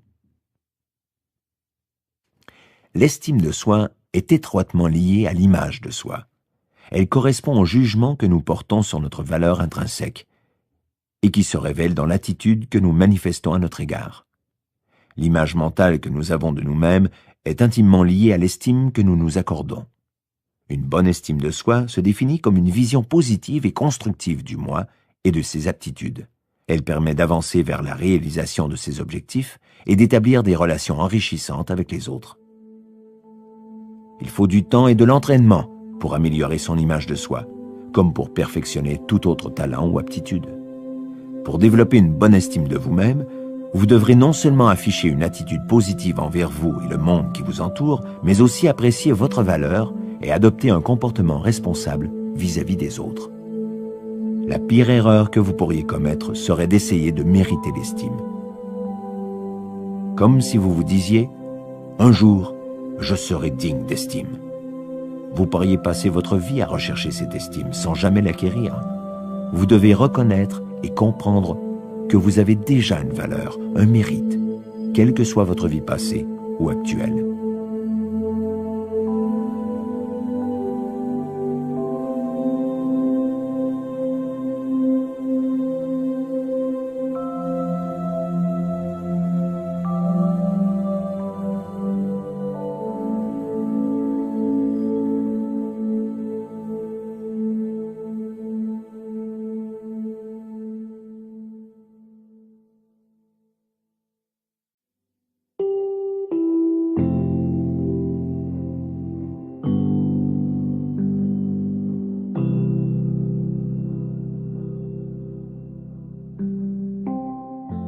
aux sources de l'éveil. On me demande souvent comment se fait-il que nos pensées soient si puissantes? Comment peuvent-elles réellement déterminer ce que nous avons ou ce que nous n'avons pas dans la vie? L'esprit est terriblement puissant et c'est la découverte et le bon emploi de ce pouvoir qui vous apportera ce que vous désirez. Il est vrai que bien peu de gens prennent un jour le temps de réfléchir à ce qui génère leur schéma de pensée, leurs sentiments et leurs actions. Votre attitude se compose de ces trois éléments, de leur combinaison. Ils sont le produit de notre conditionnement, lequel renvoie à la façon dont nous avons été élevés, à notre éducation et aux personnes qui ont marqué notre vie. Si nous souhaitons savoir comment ces idées et ces actions se sont enracinées dans notre comportement, nous devons d'abord comprendre comment nous les contractons au départ. Enfin, nous nous pensons dénués de pouvoir décisionnel. Nous acceptons ce que notre entourage et notre environnement nous présentent et qui fondent notre vision du monde. Nous apprenons ces croyances restrictives et nous les acceptons comme la réalité tout au long de notre enfance et au début de l'âge adulte. Dans la mesure où personne ne nous a soumis l'idée qu'il y avait autre chose, nous poursuivons notre chemin, sans voir que nous nous imposons ainsi des limites. À un moment donné, nous nous interrogeons sur nos propres idées et croyances, éprouvant alors parfois l'envie de les changer. Comment fonctionne votre esprit? Vous avez sûrement entendu de nombreux gourous évoquer le conscient et l'inconscient. C'est parce qu'ils jouent tous deux un rôle crucial dans la motivation de nos actions, en plus de conditionner notre facilité et notre rapidité à changer. Dans la vie de tous les jours, vous choisissez constamment ce que vous présentez à votre esprit et ce qu'il va intégrer.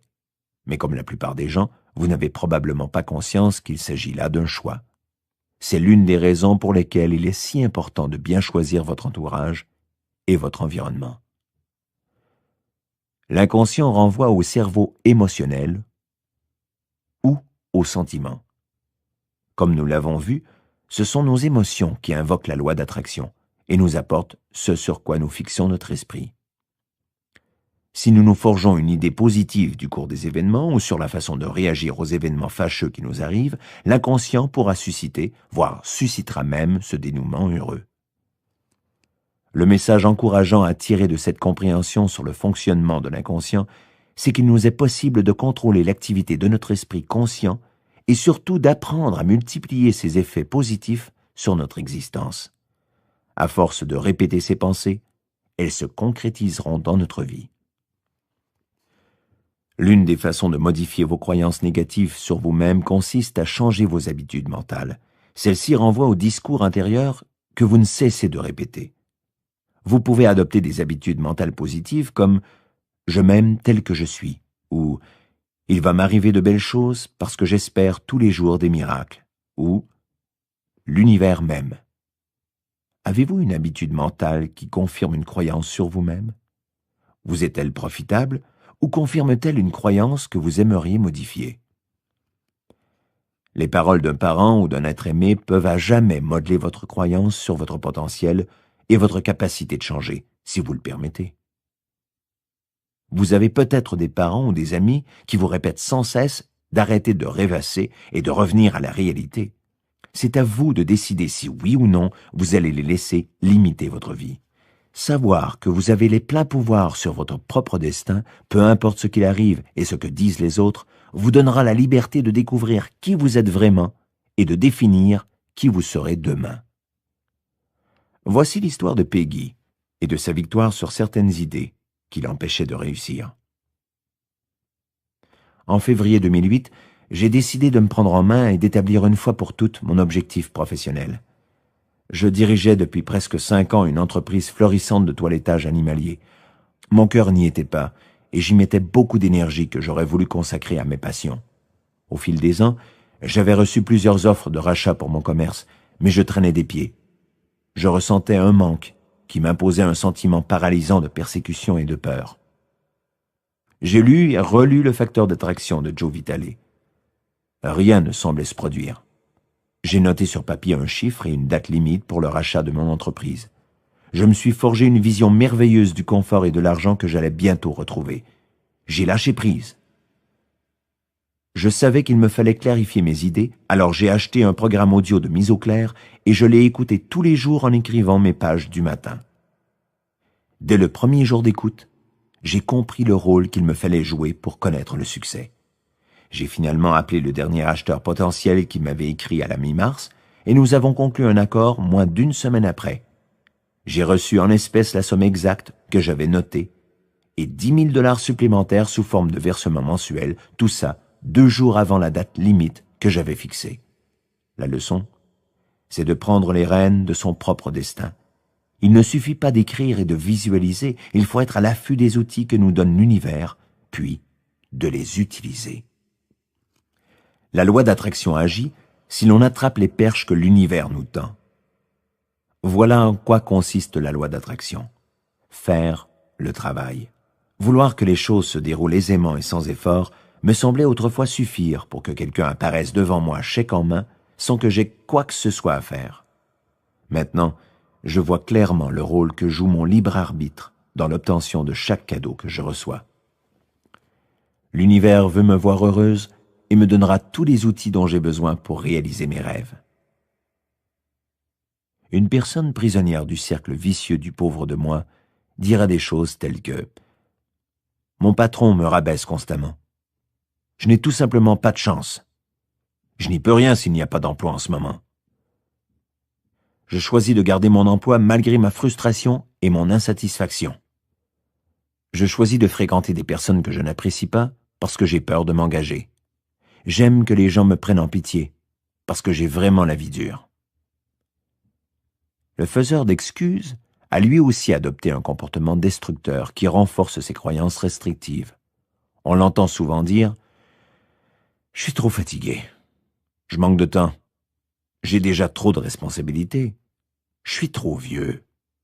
Je suis trop occupé. Je suis trop jeune. » Nous n'examinons pas tous nos systèmes de croyances à l'aube de l'âge adulte.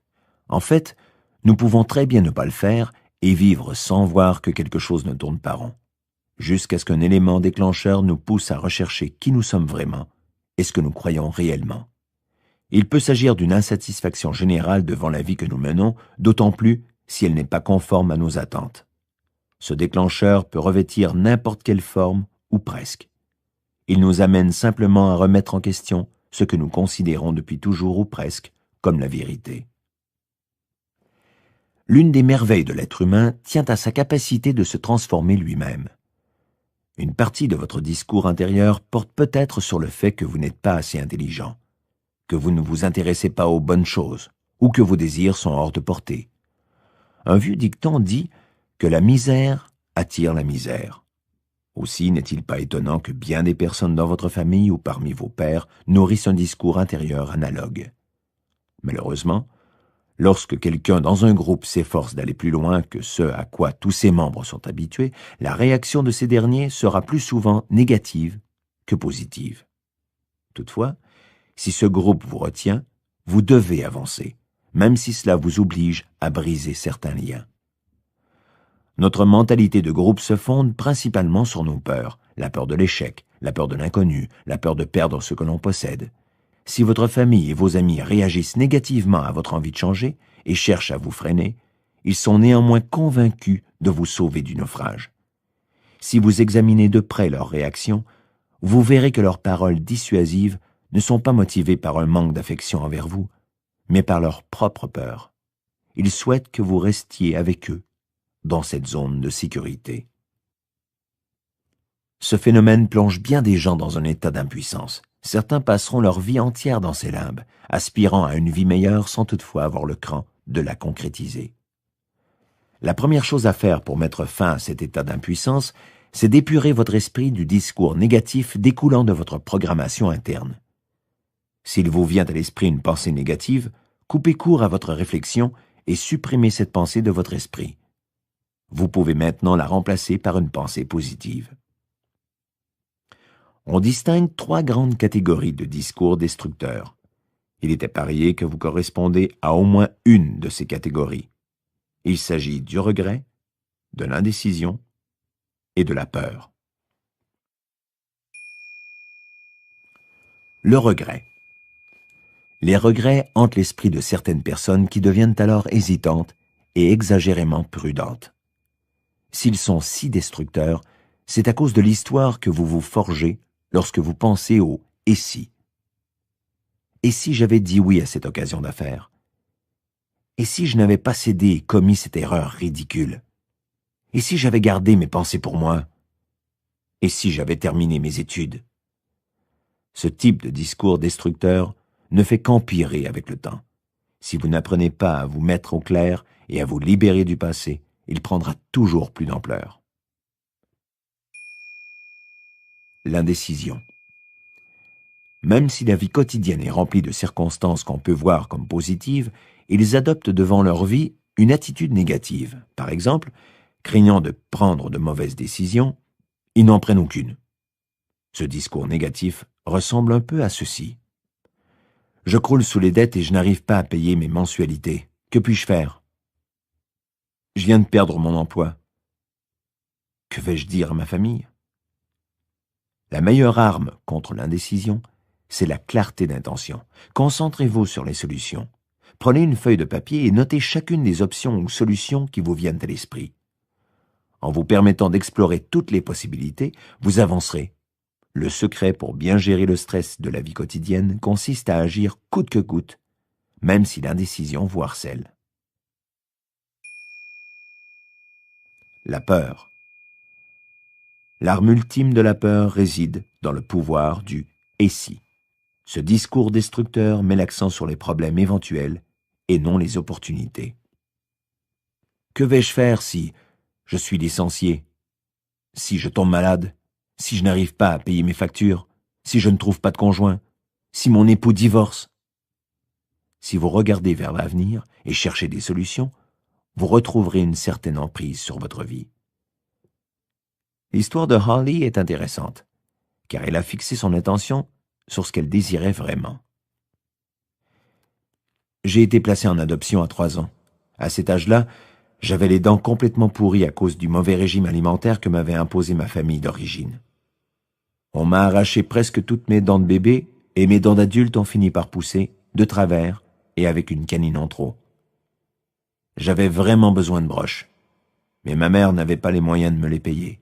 À 21 ans, comme j'avais un emploi à temps plein, j'ai décidé de m'en faire poser pour redresser ma dentition. Une fois les broches en place, j'ai demandé à l'orthodontiste « Combien de temps faudra-t-il attendre avant de les enlever ?» Malheureusement, a-t-il répondu, vous pouvez estimer 4 ou 5 ans. « C'est hors de question, ai-je dit. Dans 1 an, jour pour jour, je n'aurai plus ces broches. » Après avoir éclaté de rire, il a dit « Non, je suis désolé. » Je payais les broches par versement mensuel, et j'ai parié sur mon dernier versement qu'il ôterait ses broches dans 1 an. Il était si sûr que ça ne se produirait pas qu'il a accepté. Sans mentir, j'ai parlé à mes dents tous les jours et je me suis fait resserrer les broches toutes les semaines. 1 an plus tard, moins 1 semaine, je suis rentré dans le cabinet du médecin et j'ai dit « Bon, enlevez-les. » Il a dit « C'est incroyable, on peut les enlever aujourd'hui. Comment avez-vous fait ?» Malheureusement, je ne pouvais pas lui expliquer. Je savais tout simplement que je pouvais le faire. Pourquoi choisir de vivre constamment dans la peur et de gâcher la vie des autres? Les raisons sont nombreuses et proviennent pour la plupart des expériences et des événements de votre vie. Examinons les possibilités.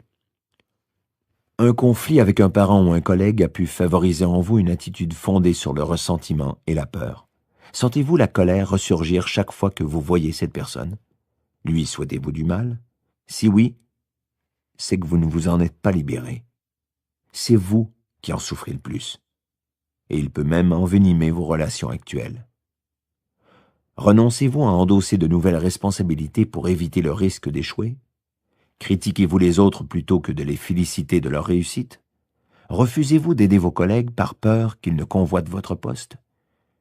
Si vous observez en vous de tels sentiments, c'est peut-être parce que vous manquez d'estime personnelle. Les personnes qui manquent d'estime personnelle tentent généralement de protéger ce qu'elles ont, au lieu de croire qu'elles peuvent en avoir plus. En refusant d'aider les autres et d'avancer, vous attirez dans votre vie le stress et les difficultés financières. La peur est une émotion naturelle qui nous protège du danger. Toutefois, Bien des gens voient le danger là où il n'existe pas, ou alors ils amplifient un danger minime jusqu'à ce que la peur soit plus grande que nature. De plus, elles projettent leur propre peur sur leur entourage, cernant chacune de leurs connaissances d'une énergie négative. Elles ne peuvent faire face au changement sans se sentir menacées ou penser qu'une catastrophe est imminente. Le stress est très présent dans la vie d'une majorité d'entre nous. Tout le monde ressent un stress de temps à autre, pour des questions d'ordre financier ou affectif. Le stress vous rendra irritable, vous infligera des troubles digestifs, entamera votre sommeil et pourra même vous inspirer des idées suicidaires, par simple besoin d'échapper à cette implacable pression. Réduire le poids du stress dans votre vie ne se fera pas sans effort. Après tout, il ne s'est pas amplifié du jour au lendemain.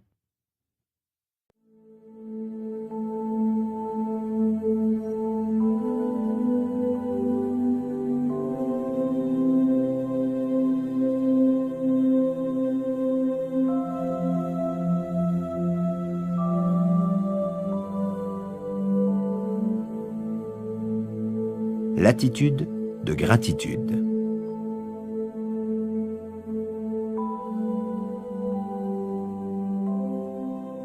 Vivre avec une attitude de gratitude peut faire toute la différence. Si nous la perdons de vue, nous perdons aussi notre résolution et abandonnons notre but.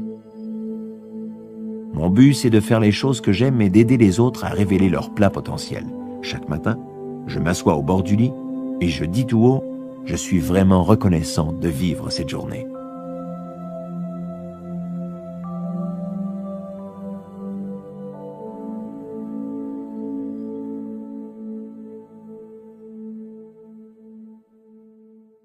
En adoptant une telle attitude, vous évacuerez les toxines de votre système. Si vous nourrissez du ressentiment, il grandira en vous. Si vous voyez que votre façon de penser ne cesse de vous tirer en arrière dans un vieux recoin sombre, songez à une petite chose que vous êtes heureux de posséder. Cela peut être « Je suis reconnaissant de boire un café ce matin » ou « Je suis enchanté de revoir le soleil aujourd'hui ». Puis, exprimez votre gratitude à voix haute pour tout ce qui vous vient à l'esprit. On me dit constamment « Il est facile pour vous d'être reconnaissant, vous avez tout, alors que moi je n'ai rien ». Ce que je peux dire, c'est que ça n'a pas toujours été le cas. Et si je n'avais pas appris à être reconnaissant lorsque je possédais peu de choses, j'ignorais encore aujourd'hui ce qu'est la véritable gratitude. J'appelle cela le syndrome du « je serai reconnaissant quand ». Bien des gens se disent qu'ils seront reconnaissants quand leur vie changera pour le mieux. Ils ne comprennent pas qu'en manquant aujourd'hui de gratitude, ils s'empêchent d'attirer ce qu'ils souhaitent vraiment. Je dis à tout le monde de trouver une chose, n'importe quoi, qui mérite leur gratitude. Vous devez trouver quelque chose dans votre vie qui vous inspire de la gratitude. C'est peut-être votre animal domestique ou un ami proche. Il y a toujours quelque chose. L'un des plus grands défis à relever ici se cache derrière le vieux discours intérieur que nous transportons avec nous. L'une de mes affirmations préférées consiste à dire « C'est le plus beau jour de ma vie, parce que j'ai les pieds sur terre, parce que je suis en vie et en bonne santé. » Cette gratitude est l'un des moyens les plus rapides que j'ai trouvé pour libérer le pouvoir de la loi d'attraction dans ma vie.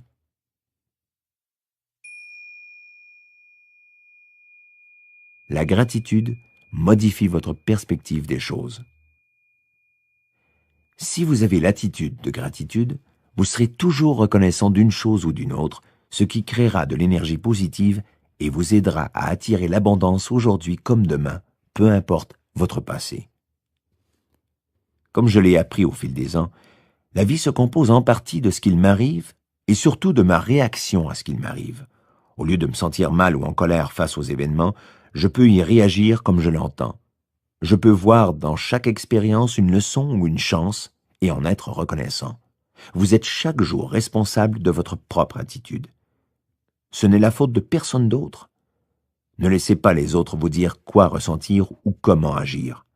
Adoptez l'attitude de gratitude, ce sera une bénédiction qui vous attirera une vie d'abondance. Ce changement dans la façon de penser n'est pas automatique. Vous devrez y consacrer quelques efforts, mais cela en vaut vraiment la peine. Pour avancer dans votre cheminement, vous devez progresser à partir des pensées aux mots, puis aux sentiments et enfin aux actions.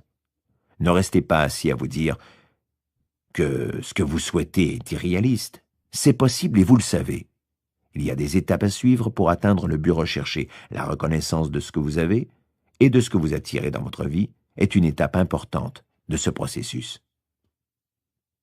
Cette attitude de gratitude aura un effet important sur votre humeur le matin au réveil et le soir au coucher.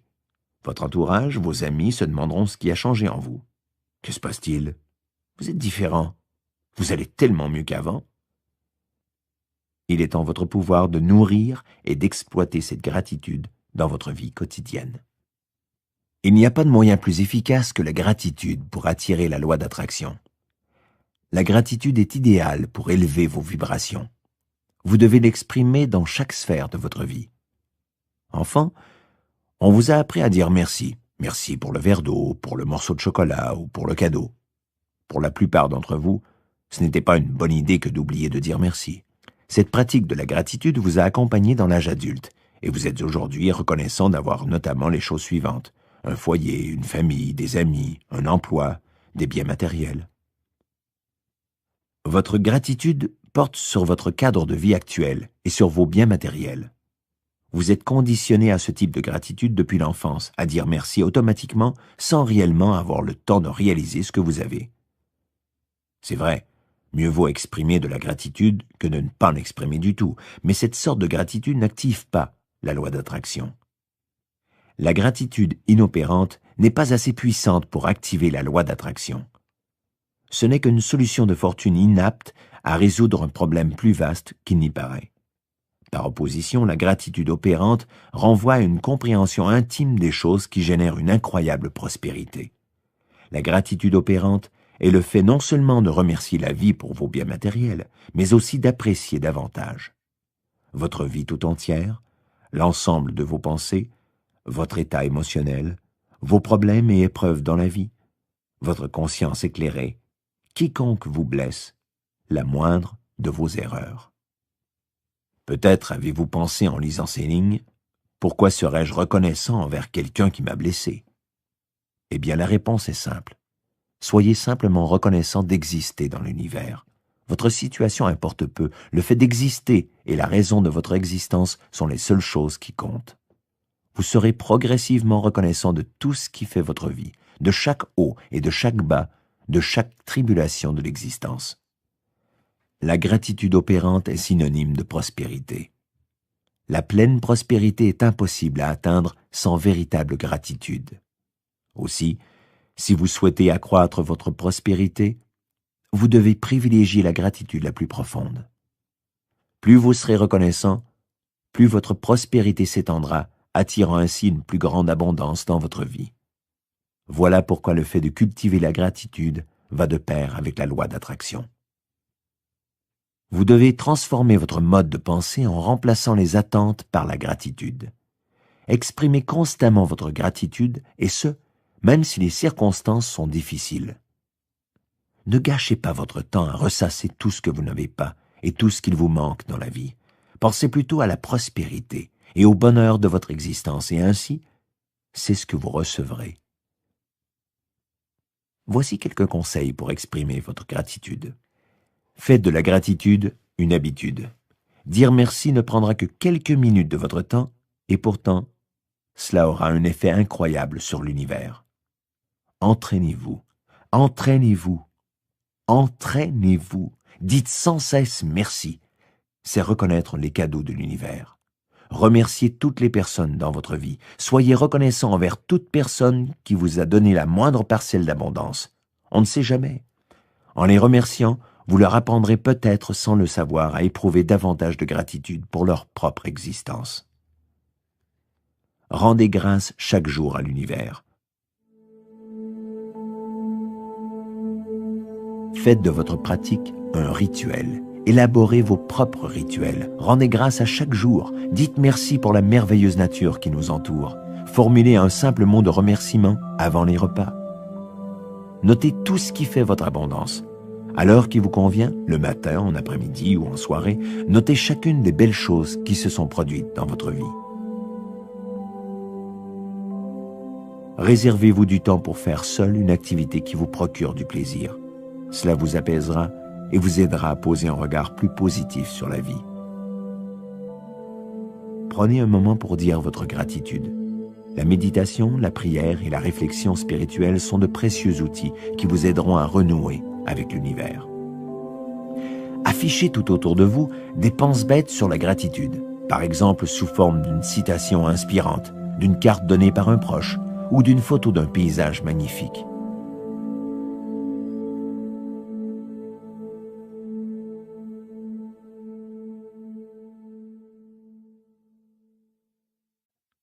Un miracle par jour.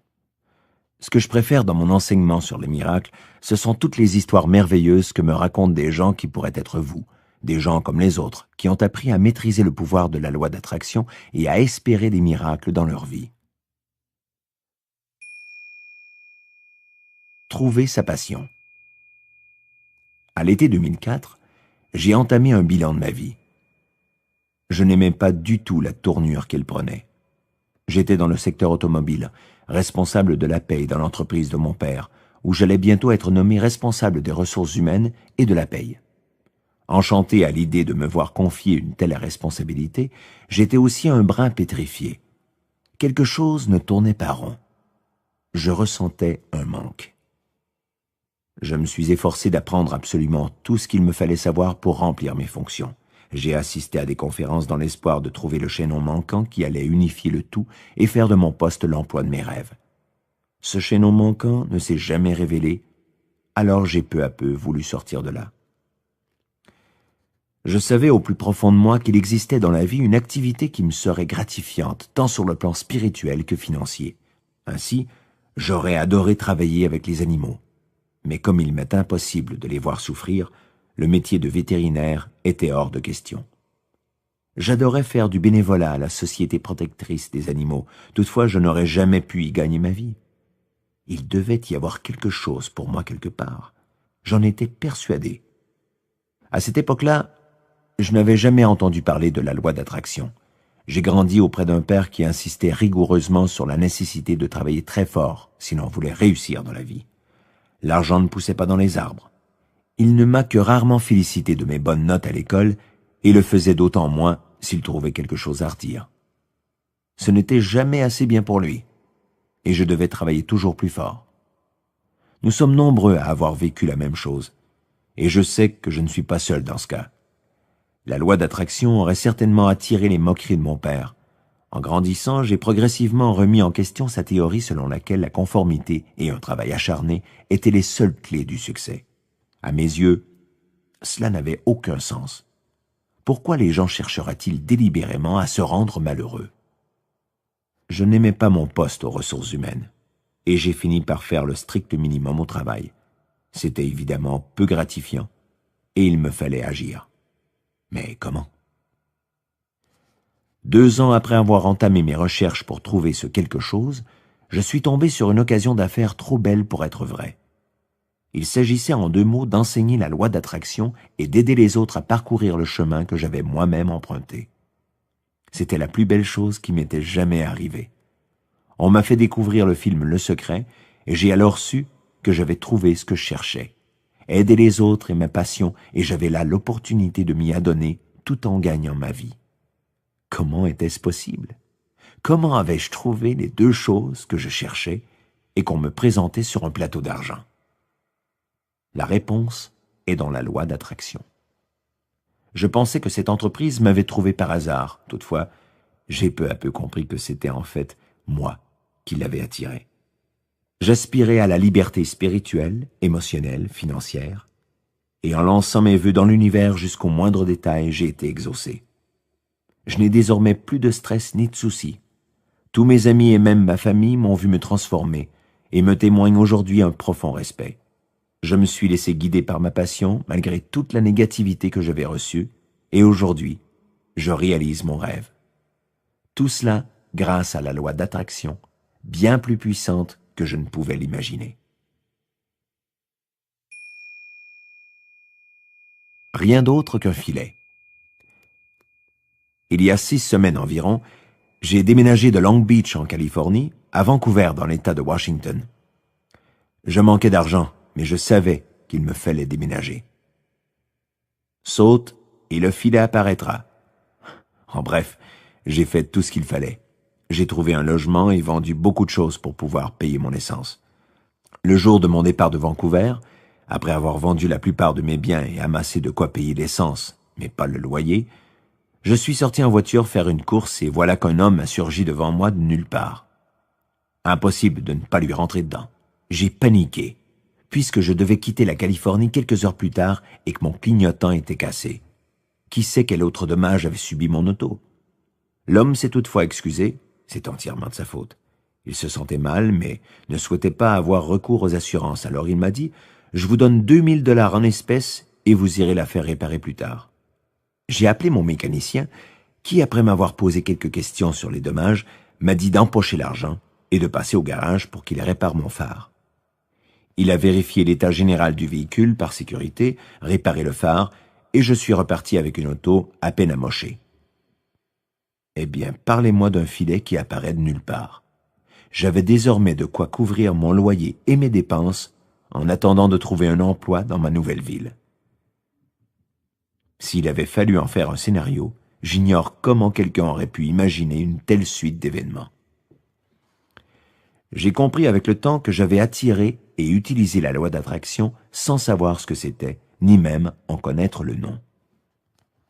Je l'ai compris en lisant il y a quelques années le livre de Lynn Grabhorn. Excusez-moi, mais votre vie attend. J'ai alors pris conscience que j'utilisais la loi d'attraction depuis longtemps déjà, même pour attirer des choses dont je ne voulais pas. Lorsque j'ai vu le secret, j'ai compris l'ampleur de mon propre pouvoir et du fait que plus on applique et utilise ces principes, plus on devient expert en la matière. Je suis persuadé que nous pourrons un jour manifester tout ce que nous désirons. Rencontrer l'âme sœur.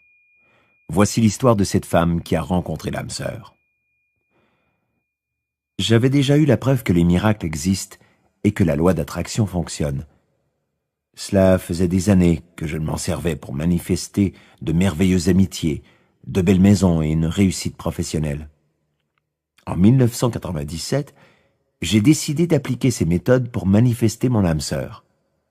J'avais consacré l'année précédente à me pardonner et à pardonner aux autres les relations qui n'avaient pas fonctionné.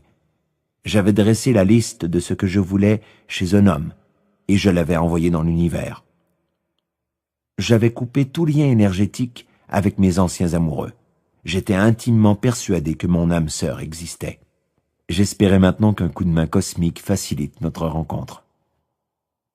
Le 22 juin 1997, je suis allé voir Amma, la sainte indienne qui étreint. J'avais entendu parler d'elle des années auparavant par le biais de Deepak Chopra, qui m'avait dit « Amma est unique. Si jamais tu as la chance qu'elle t'étreigne, saisis-la. » Je me suis inscrite pour une retraite d'un week-end, sachant que j'y recevrais au moins 2 étreintes. Le premier soir, j'ai patiemment attendu mon tour pour une étreinte. J'étais fébrile et un peu nerveuse. J'avais un plan, mais j'ignorais s'il allait réussir. On m'avait dit qu'Amma ne parlait pas anglais et qu'elle accompagnait parfois son étreinte de murmures ou de chants à l'oreille, mais qu'il ne fallait pas lui parler. Lorsque mon tour est arrivé, j'ai murmuré à son oreille tandis qu'elle me serrait dans ses bras. « Chère Amma, je vous prie de guérir mon cœur et tout ce qui m'empêche de rencontrer l'âme sœur. » Elle a ri à mes paroles et m'a serré encore plus fort, et j'ai su qu'elle avait compris ma prière. Cette nuit-là, j'ai fait un rêve pénétrant. Cette femme habillée de pourpre chantait pour moi. Les paroles de leur chant disaient « Ariel est la femme qui succède à Beth ». À mon réveil, j'étais convaincu qu'il s'agissait là d'un signe. Mon âme sœur existait, mais cet homme était pour l'heure avec une femme du nom de Beth. Le lendemain soir, j'ai eu la chance de recevoir une 2e étreinte d'Amma. Cette fois-là, je lui ai prié à l'oreille d'attirer mon âme sœur et j'ai débité à toute vitesse ma liste de souhaits. Elle a ri de nouveau et m'a serré fort dans ses bras. 3 semaines plus tard, j'ai dû partir à l'improviste en voyage d'affaires à Portland, en Oregon, et Brian, l'associé de mon client, est venu me chercher à l'aéroport. Au moment où je l'ai vu, j'ai pensé, je me demande qui est bête. Bon, je ne suis pas du genre à entendre des voix et je n'en avais jamais entendu auparavant, mais plus tard ce jour-là, j'ai très nettement entendu une voix me dire « C'est lui, c'est comme ça, c'est avec lui que tu vas vivre le reste de ta vie. » Peu après, Brian s'est tourné vers moi et m'a dit « Lorsque nous nous sommes rencontrés à l'aéroport, as-tu eu l'impression de me connaître ?» J'ai répondu « Oui, pourquoi me poses-tu cette question ?» Il a dit « Parce que j'ai rêvé de toi. » Au fil de la journée, j'ai appris qu'il m'avait vu en rêve et qu'il avait récemment mis fin à sa relation avec une femme qui s'appelait Elizabeth. Brian et moi nous sommes fiancés 3 semaines après. 2 mois plus tard, il avait déménagé à La Jolla pour vivre avec moi. Exactement 1 an jour pour jour après avoir demandé l'aide d'Ama pour rencontrer mon âme sœur, elle consacrait notre union lors d'une cérémonie hindoue devant des milliers de personnes. Les miracles se produisent réellement, et la loi d'attraction fonctionne bel et bien. Le point de vue de Payson. Je m'appelle Payson Cooper. Je conçois et je fabrique des bijoux. J'ai lu Zéro Limite l'an dernier et j'ai véritablement adoré ce livre. Cette lecture et l'écoute de l'enregistrement du premier atelier réunissant le Dr Hewlin et Joe Vitale m'ont inspiré la création d'une collection de bijoux à l'effigie des phrases purificatives du Ho'oponopono. Je t'aime, je suis désolé, pardonne-moi s'il te plaît, et merci. J'ai créé une collection comprenant 2 styles de bagues et 2 styles de colliers. Le style en spirale m'a été inspiré sur le vif par la lecture de Zéro Limite. Puisque l'argent aime la vitesse, comme le dit Joe, j'ai immédiatement envoyé quelques échantillons de chaque modèle à Joe et au Dr Hewlin pour les remercier d'avoir écrit ce livre et de ses effets incroyables sur ma vie. Comme il me fallait une adresse d'envoi, j'ai écrit un courriel au contact indiqué sur le site de Joe, et son adorable et merveilleuse assistante Susan Burns m'a répondu. Lorsqu'elle a su que je souhaitais envoyer à Joe les créations que m'avait inspiré la méthode Ho'oponopono, elle m'a dirigé vers son site web pour que je voie certains des produits qui y étaient présentés. Nous nous sommes rapidement liés d'amitié par courriel et elle est devenue peu après l'unique détaillante de la collection de bijoux Ho'oponopono de Payson. En plus d'être une cliente, Susan est désormais une amie merveilleuse et nous avons créé ensemble d'autres bijoux pour son propre commerce. Je suis sincèrement honorée et chanceuse d'avoir été guidée par mon inspiration pour créer cette collection et mener ces actions si simples qui m'ont attiré une nouvelle amie formidable, doublée d'une relation de travail hors du commun.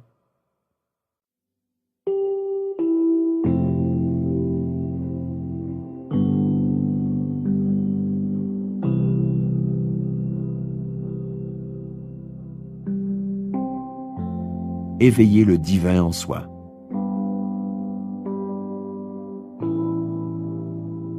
C'est un curieux défi que d'expliquer l'évolution de la conscience dans la vie de chacun. D'abord, vous devez comprendre que vous ignorez ce que vous ne savez pas. Vos résultats sont le fruit de ce qu'on vous a enseigné et de ce que vous avez appris au fil de votre existence. Vous n'avez pas consciemment choisi vos croyances. Ce n'est que lorsque vous aurez saisi le caractère irrationnel ou restrictif de vos croyances que vous pourrez consciemment décider de changer. Rares sont ceux qui connaissent ce qu'on appelle un catalyseur de conscience. Il peut s'agir d'une insatisfaction générale ou encore d'un événement traumatisant qui nous incite à poser un nouveau regard sur nos croyances et à nous demander si elles nous sont réellement bénéfiques. Ce phénomène nous pousse à prendre les rênes de notre vie et à choisir d'attirer ce que l'on désire. Cette prise de conscience culmine avec la compréhension du lâcher-prise. Vous devez libérer vos souhaits et accueillir la venue des miracles dans votre vie. Cela peut vous sembler contre-intuitif dans la mesure où je viens de vous inviter à prendre conscience de votre pouvoir de contrôler et de choisir. Toutefois, rappelez-vous que cette conscience sert à accroître et à stimuler la puissance de la loi d'attraction. Cette dernière démarche déculpera votre pouvoir d'attirer ce que vous voulez. Le lâcher-prise ne consiste pas à jeter vos intentions au gré du vent, mais à bien les définir avant de libérer le comment, ceci permettant à l'univers de faire son travail sans que vous lui barriez la route.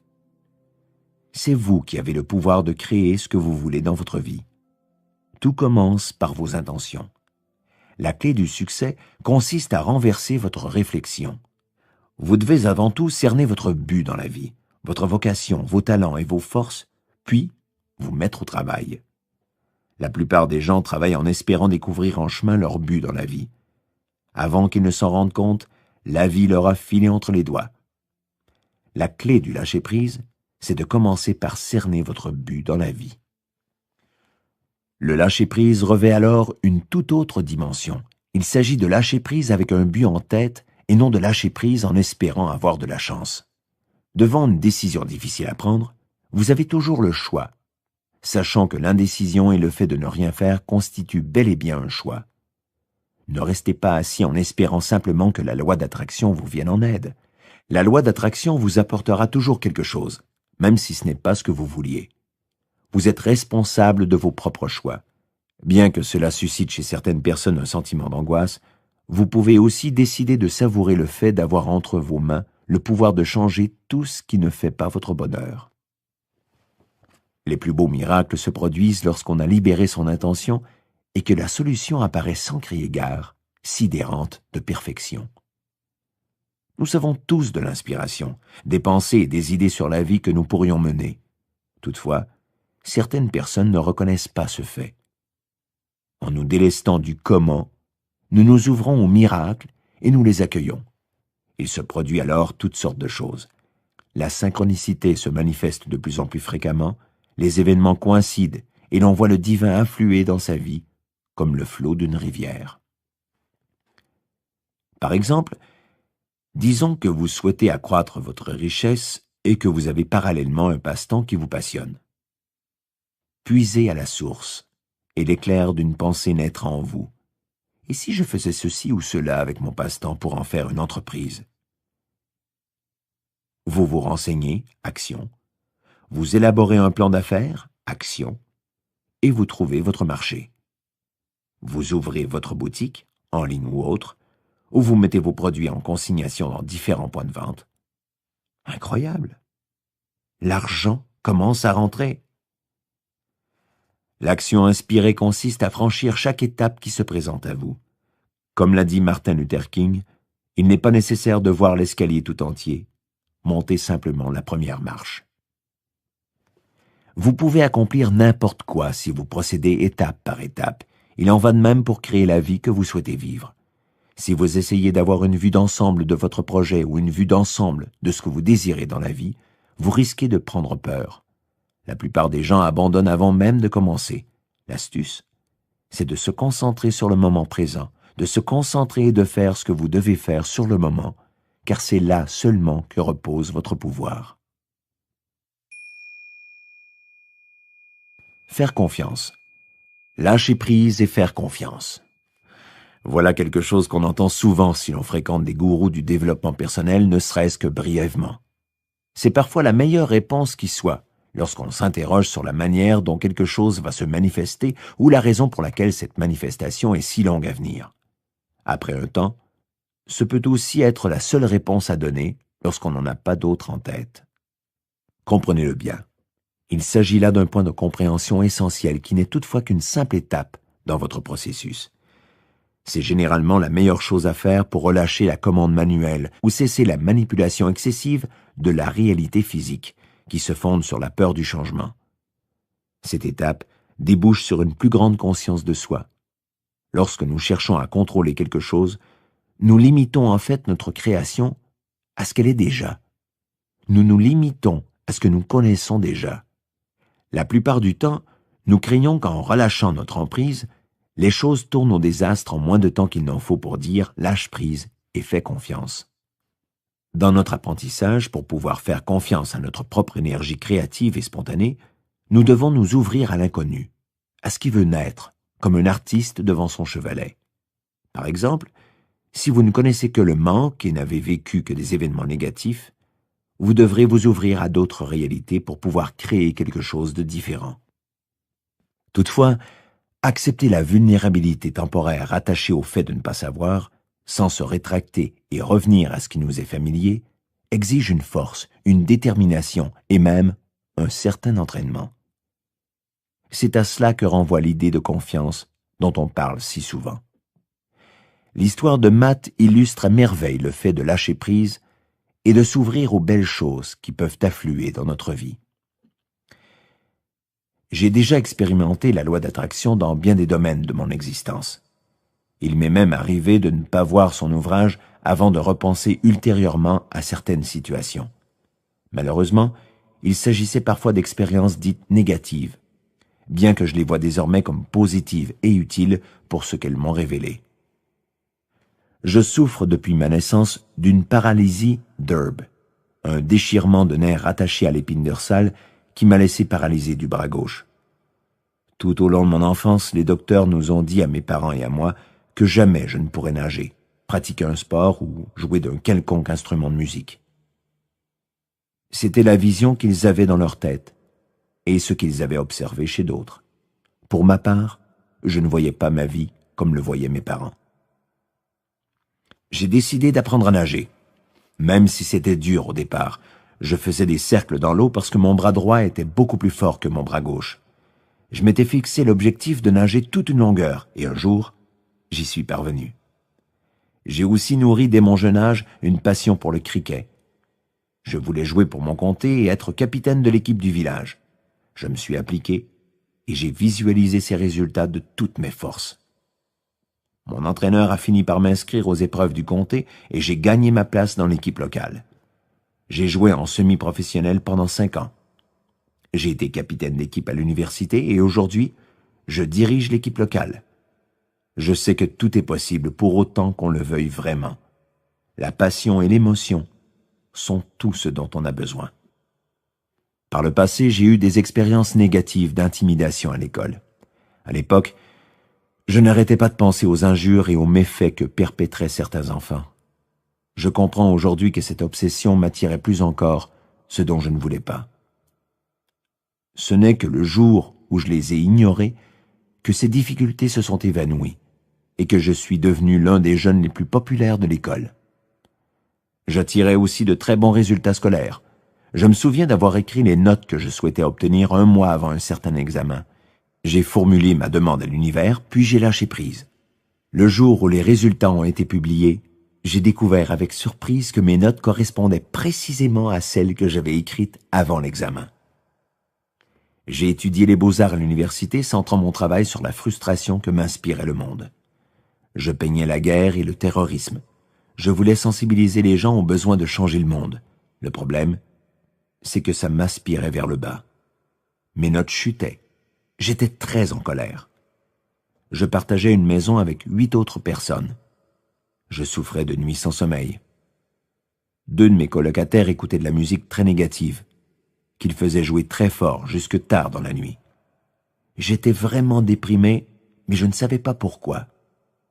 Un jour, alors que je regardais sur Internet des photos de George Bush, j'ai décidé de peindre une de ces images à la manière d'une bande dessinée, entourant le personnage de nuages floconneux. Mis à part mes professeurs, qui n'ont pas du tout aimé, tout le monde a adoré. Ça a été un tournant pour moi, car j'ai alors compris que c'était ma perception des choses et la vision que j'avais de ma propre vie qui créait mon attitude et m'attirait ces résultats. J'ai abordé mes sujets avec un peu plus d'humour et ma vie tout entière a changé. Voyez-vous, lorsque nous sommes motivés par la passion, toute notre vie peut s'en ressentir. Un jour, j'ai reçu l'appel d'une galerie d'art qui souhaitait monter une exposition de mes œuvres. J'avais attiré cela en modifiant mes pensées et mes actions. J'ai vendu une peinture avant même que débute l'exposition et j'en ai vendu 3 autres en moins d'1 mois. Quelques mois plus tard, j'ai attiré la voiture de mes rêves et des vacances à New York pour ma copine, mes parents et moi. On m'a dit toute ma vie que jamais je ne jouerais d'un instrument de musique. Mais un jour, sur le coup de l'inspiration, j'ai pris une guitare dans mes mains. Je l'ai prise naturellement à l'envers pour jouer de la main gauche. Je ne peux pas tourner le bras pour faire des accords, mais je peux pincer et gratter des cordes avec mes doigts. Mes parents m'ont acheté une guitare pour gaucher à l'occasion d'un anniversaire. À l'université, j'ai perfectionné mes talents d'écriture et j'ai enregistré un album démo avec un ami qui avait un petit studio d'enregistrement. La musique est devenue une passion et depuis 2 ans, j'écris et j'enregistre un album dans lequel j'ai mis toute mon âme. Mon colocataire est musicien professionnel et son patron est un musicien hors pair qui a collaboré avec des gens extraordinaires. Un jour, j'ai demandé à l'univers de travailler avec lui à l'élaboration de mon nouvel album. Je suis rentré un soir et j'ai parlé à mon colocataire. Il m'a dit qu'il avait fait écouter quelques-unes de mes chansons à son patron qui les avait adorées. Ce dernier m'a proposé de diriger une pleine section de cordes et d'orchestrer l'album. Je n'y croyais pas. Je me suis alors souvenu d'avoir demandé à l'univers quelques jours auparavant qu'un orchestre entier joue sur mon album. Pour mon premier album, nous avions utilisé des cordes échantillonnées, et je souhaitais cette fois-ci avoir de vraies cordes pour la passion et la qualité sonore qu'elles dégagent. L'enregistrement doit se faire dans les mois qui viennent, et tout ce que j'ai demandé est en train de se mettre en place. J'ai suivi le conseil de Joe Vitale et engagé une action inspirée. Récemment, j'ai ressenti le besoin d'écrire. En l'espace de quelques mois, j'ai écrit un livre relatant mes sentiments, mon vécu, mes pensées sur le monde, la spiritualité et mon expérience de la loi d'attraction. J'ai demandé qu'une société d'auto-édition se présente à moi. J'ai trouvé la meilleure qui soit et aujourd'hui, mon livre est publié. Je tiens à remercier Joe pour son livre La Clé, qui m'a réellement inspiré.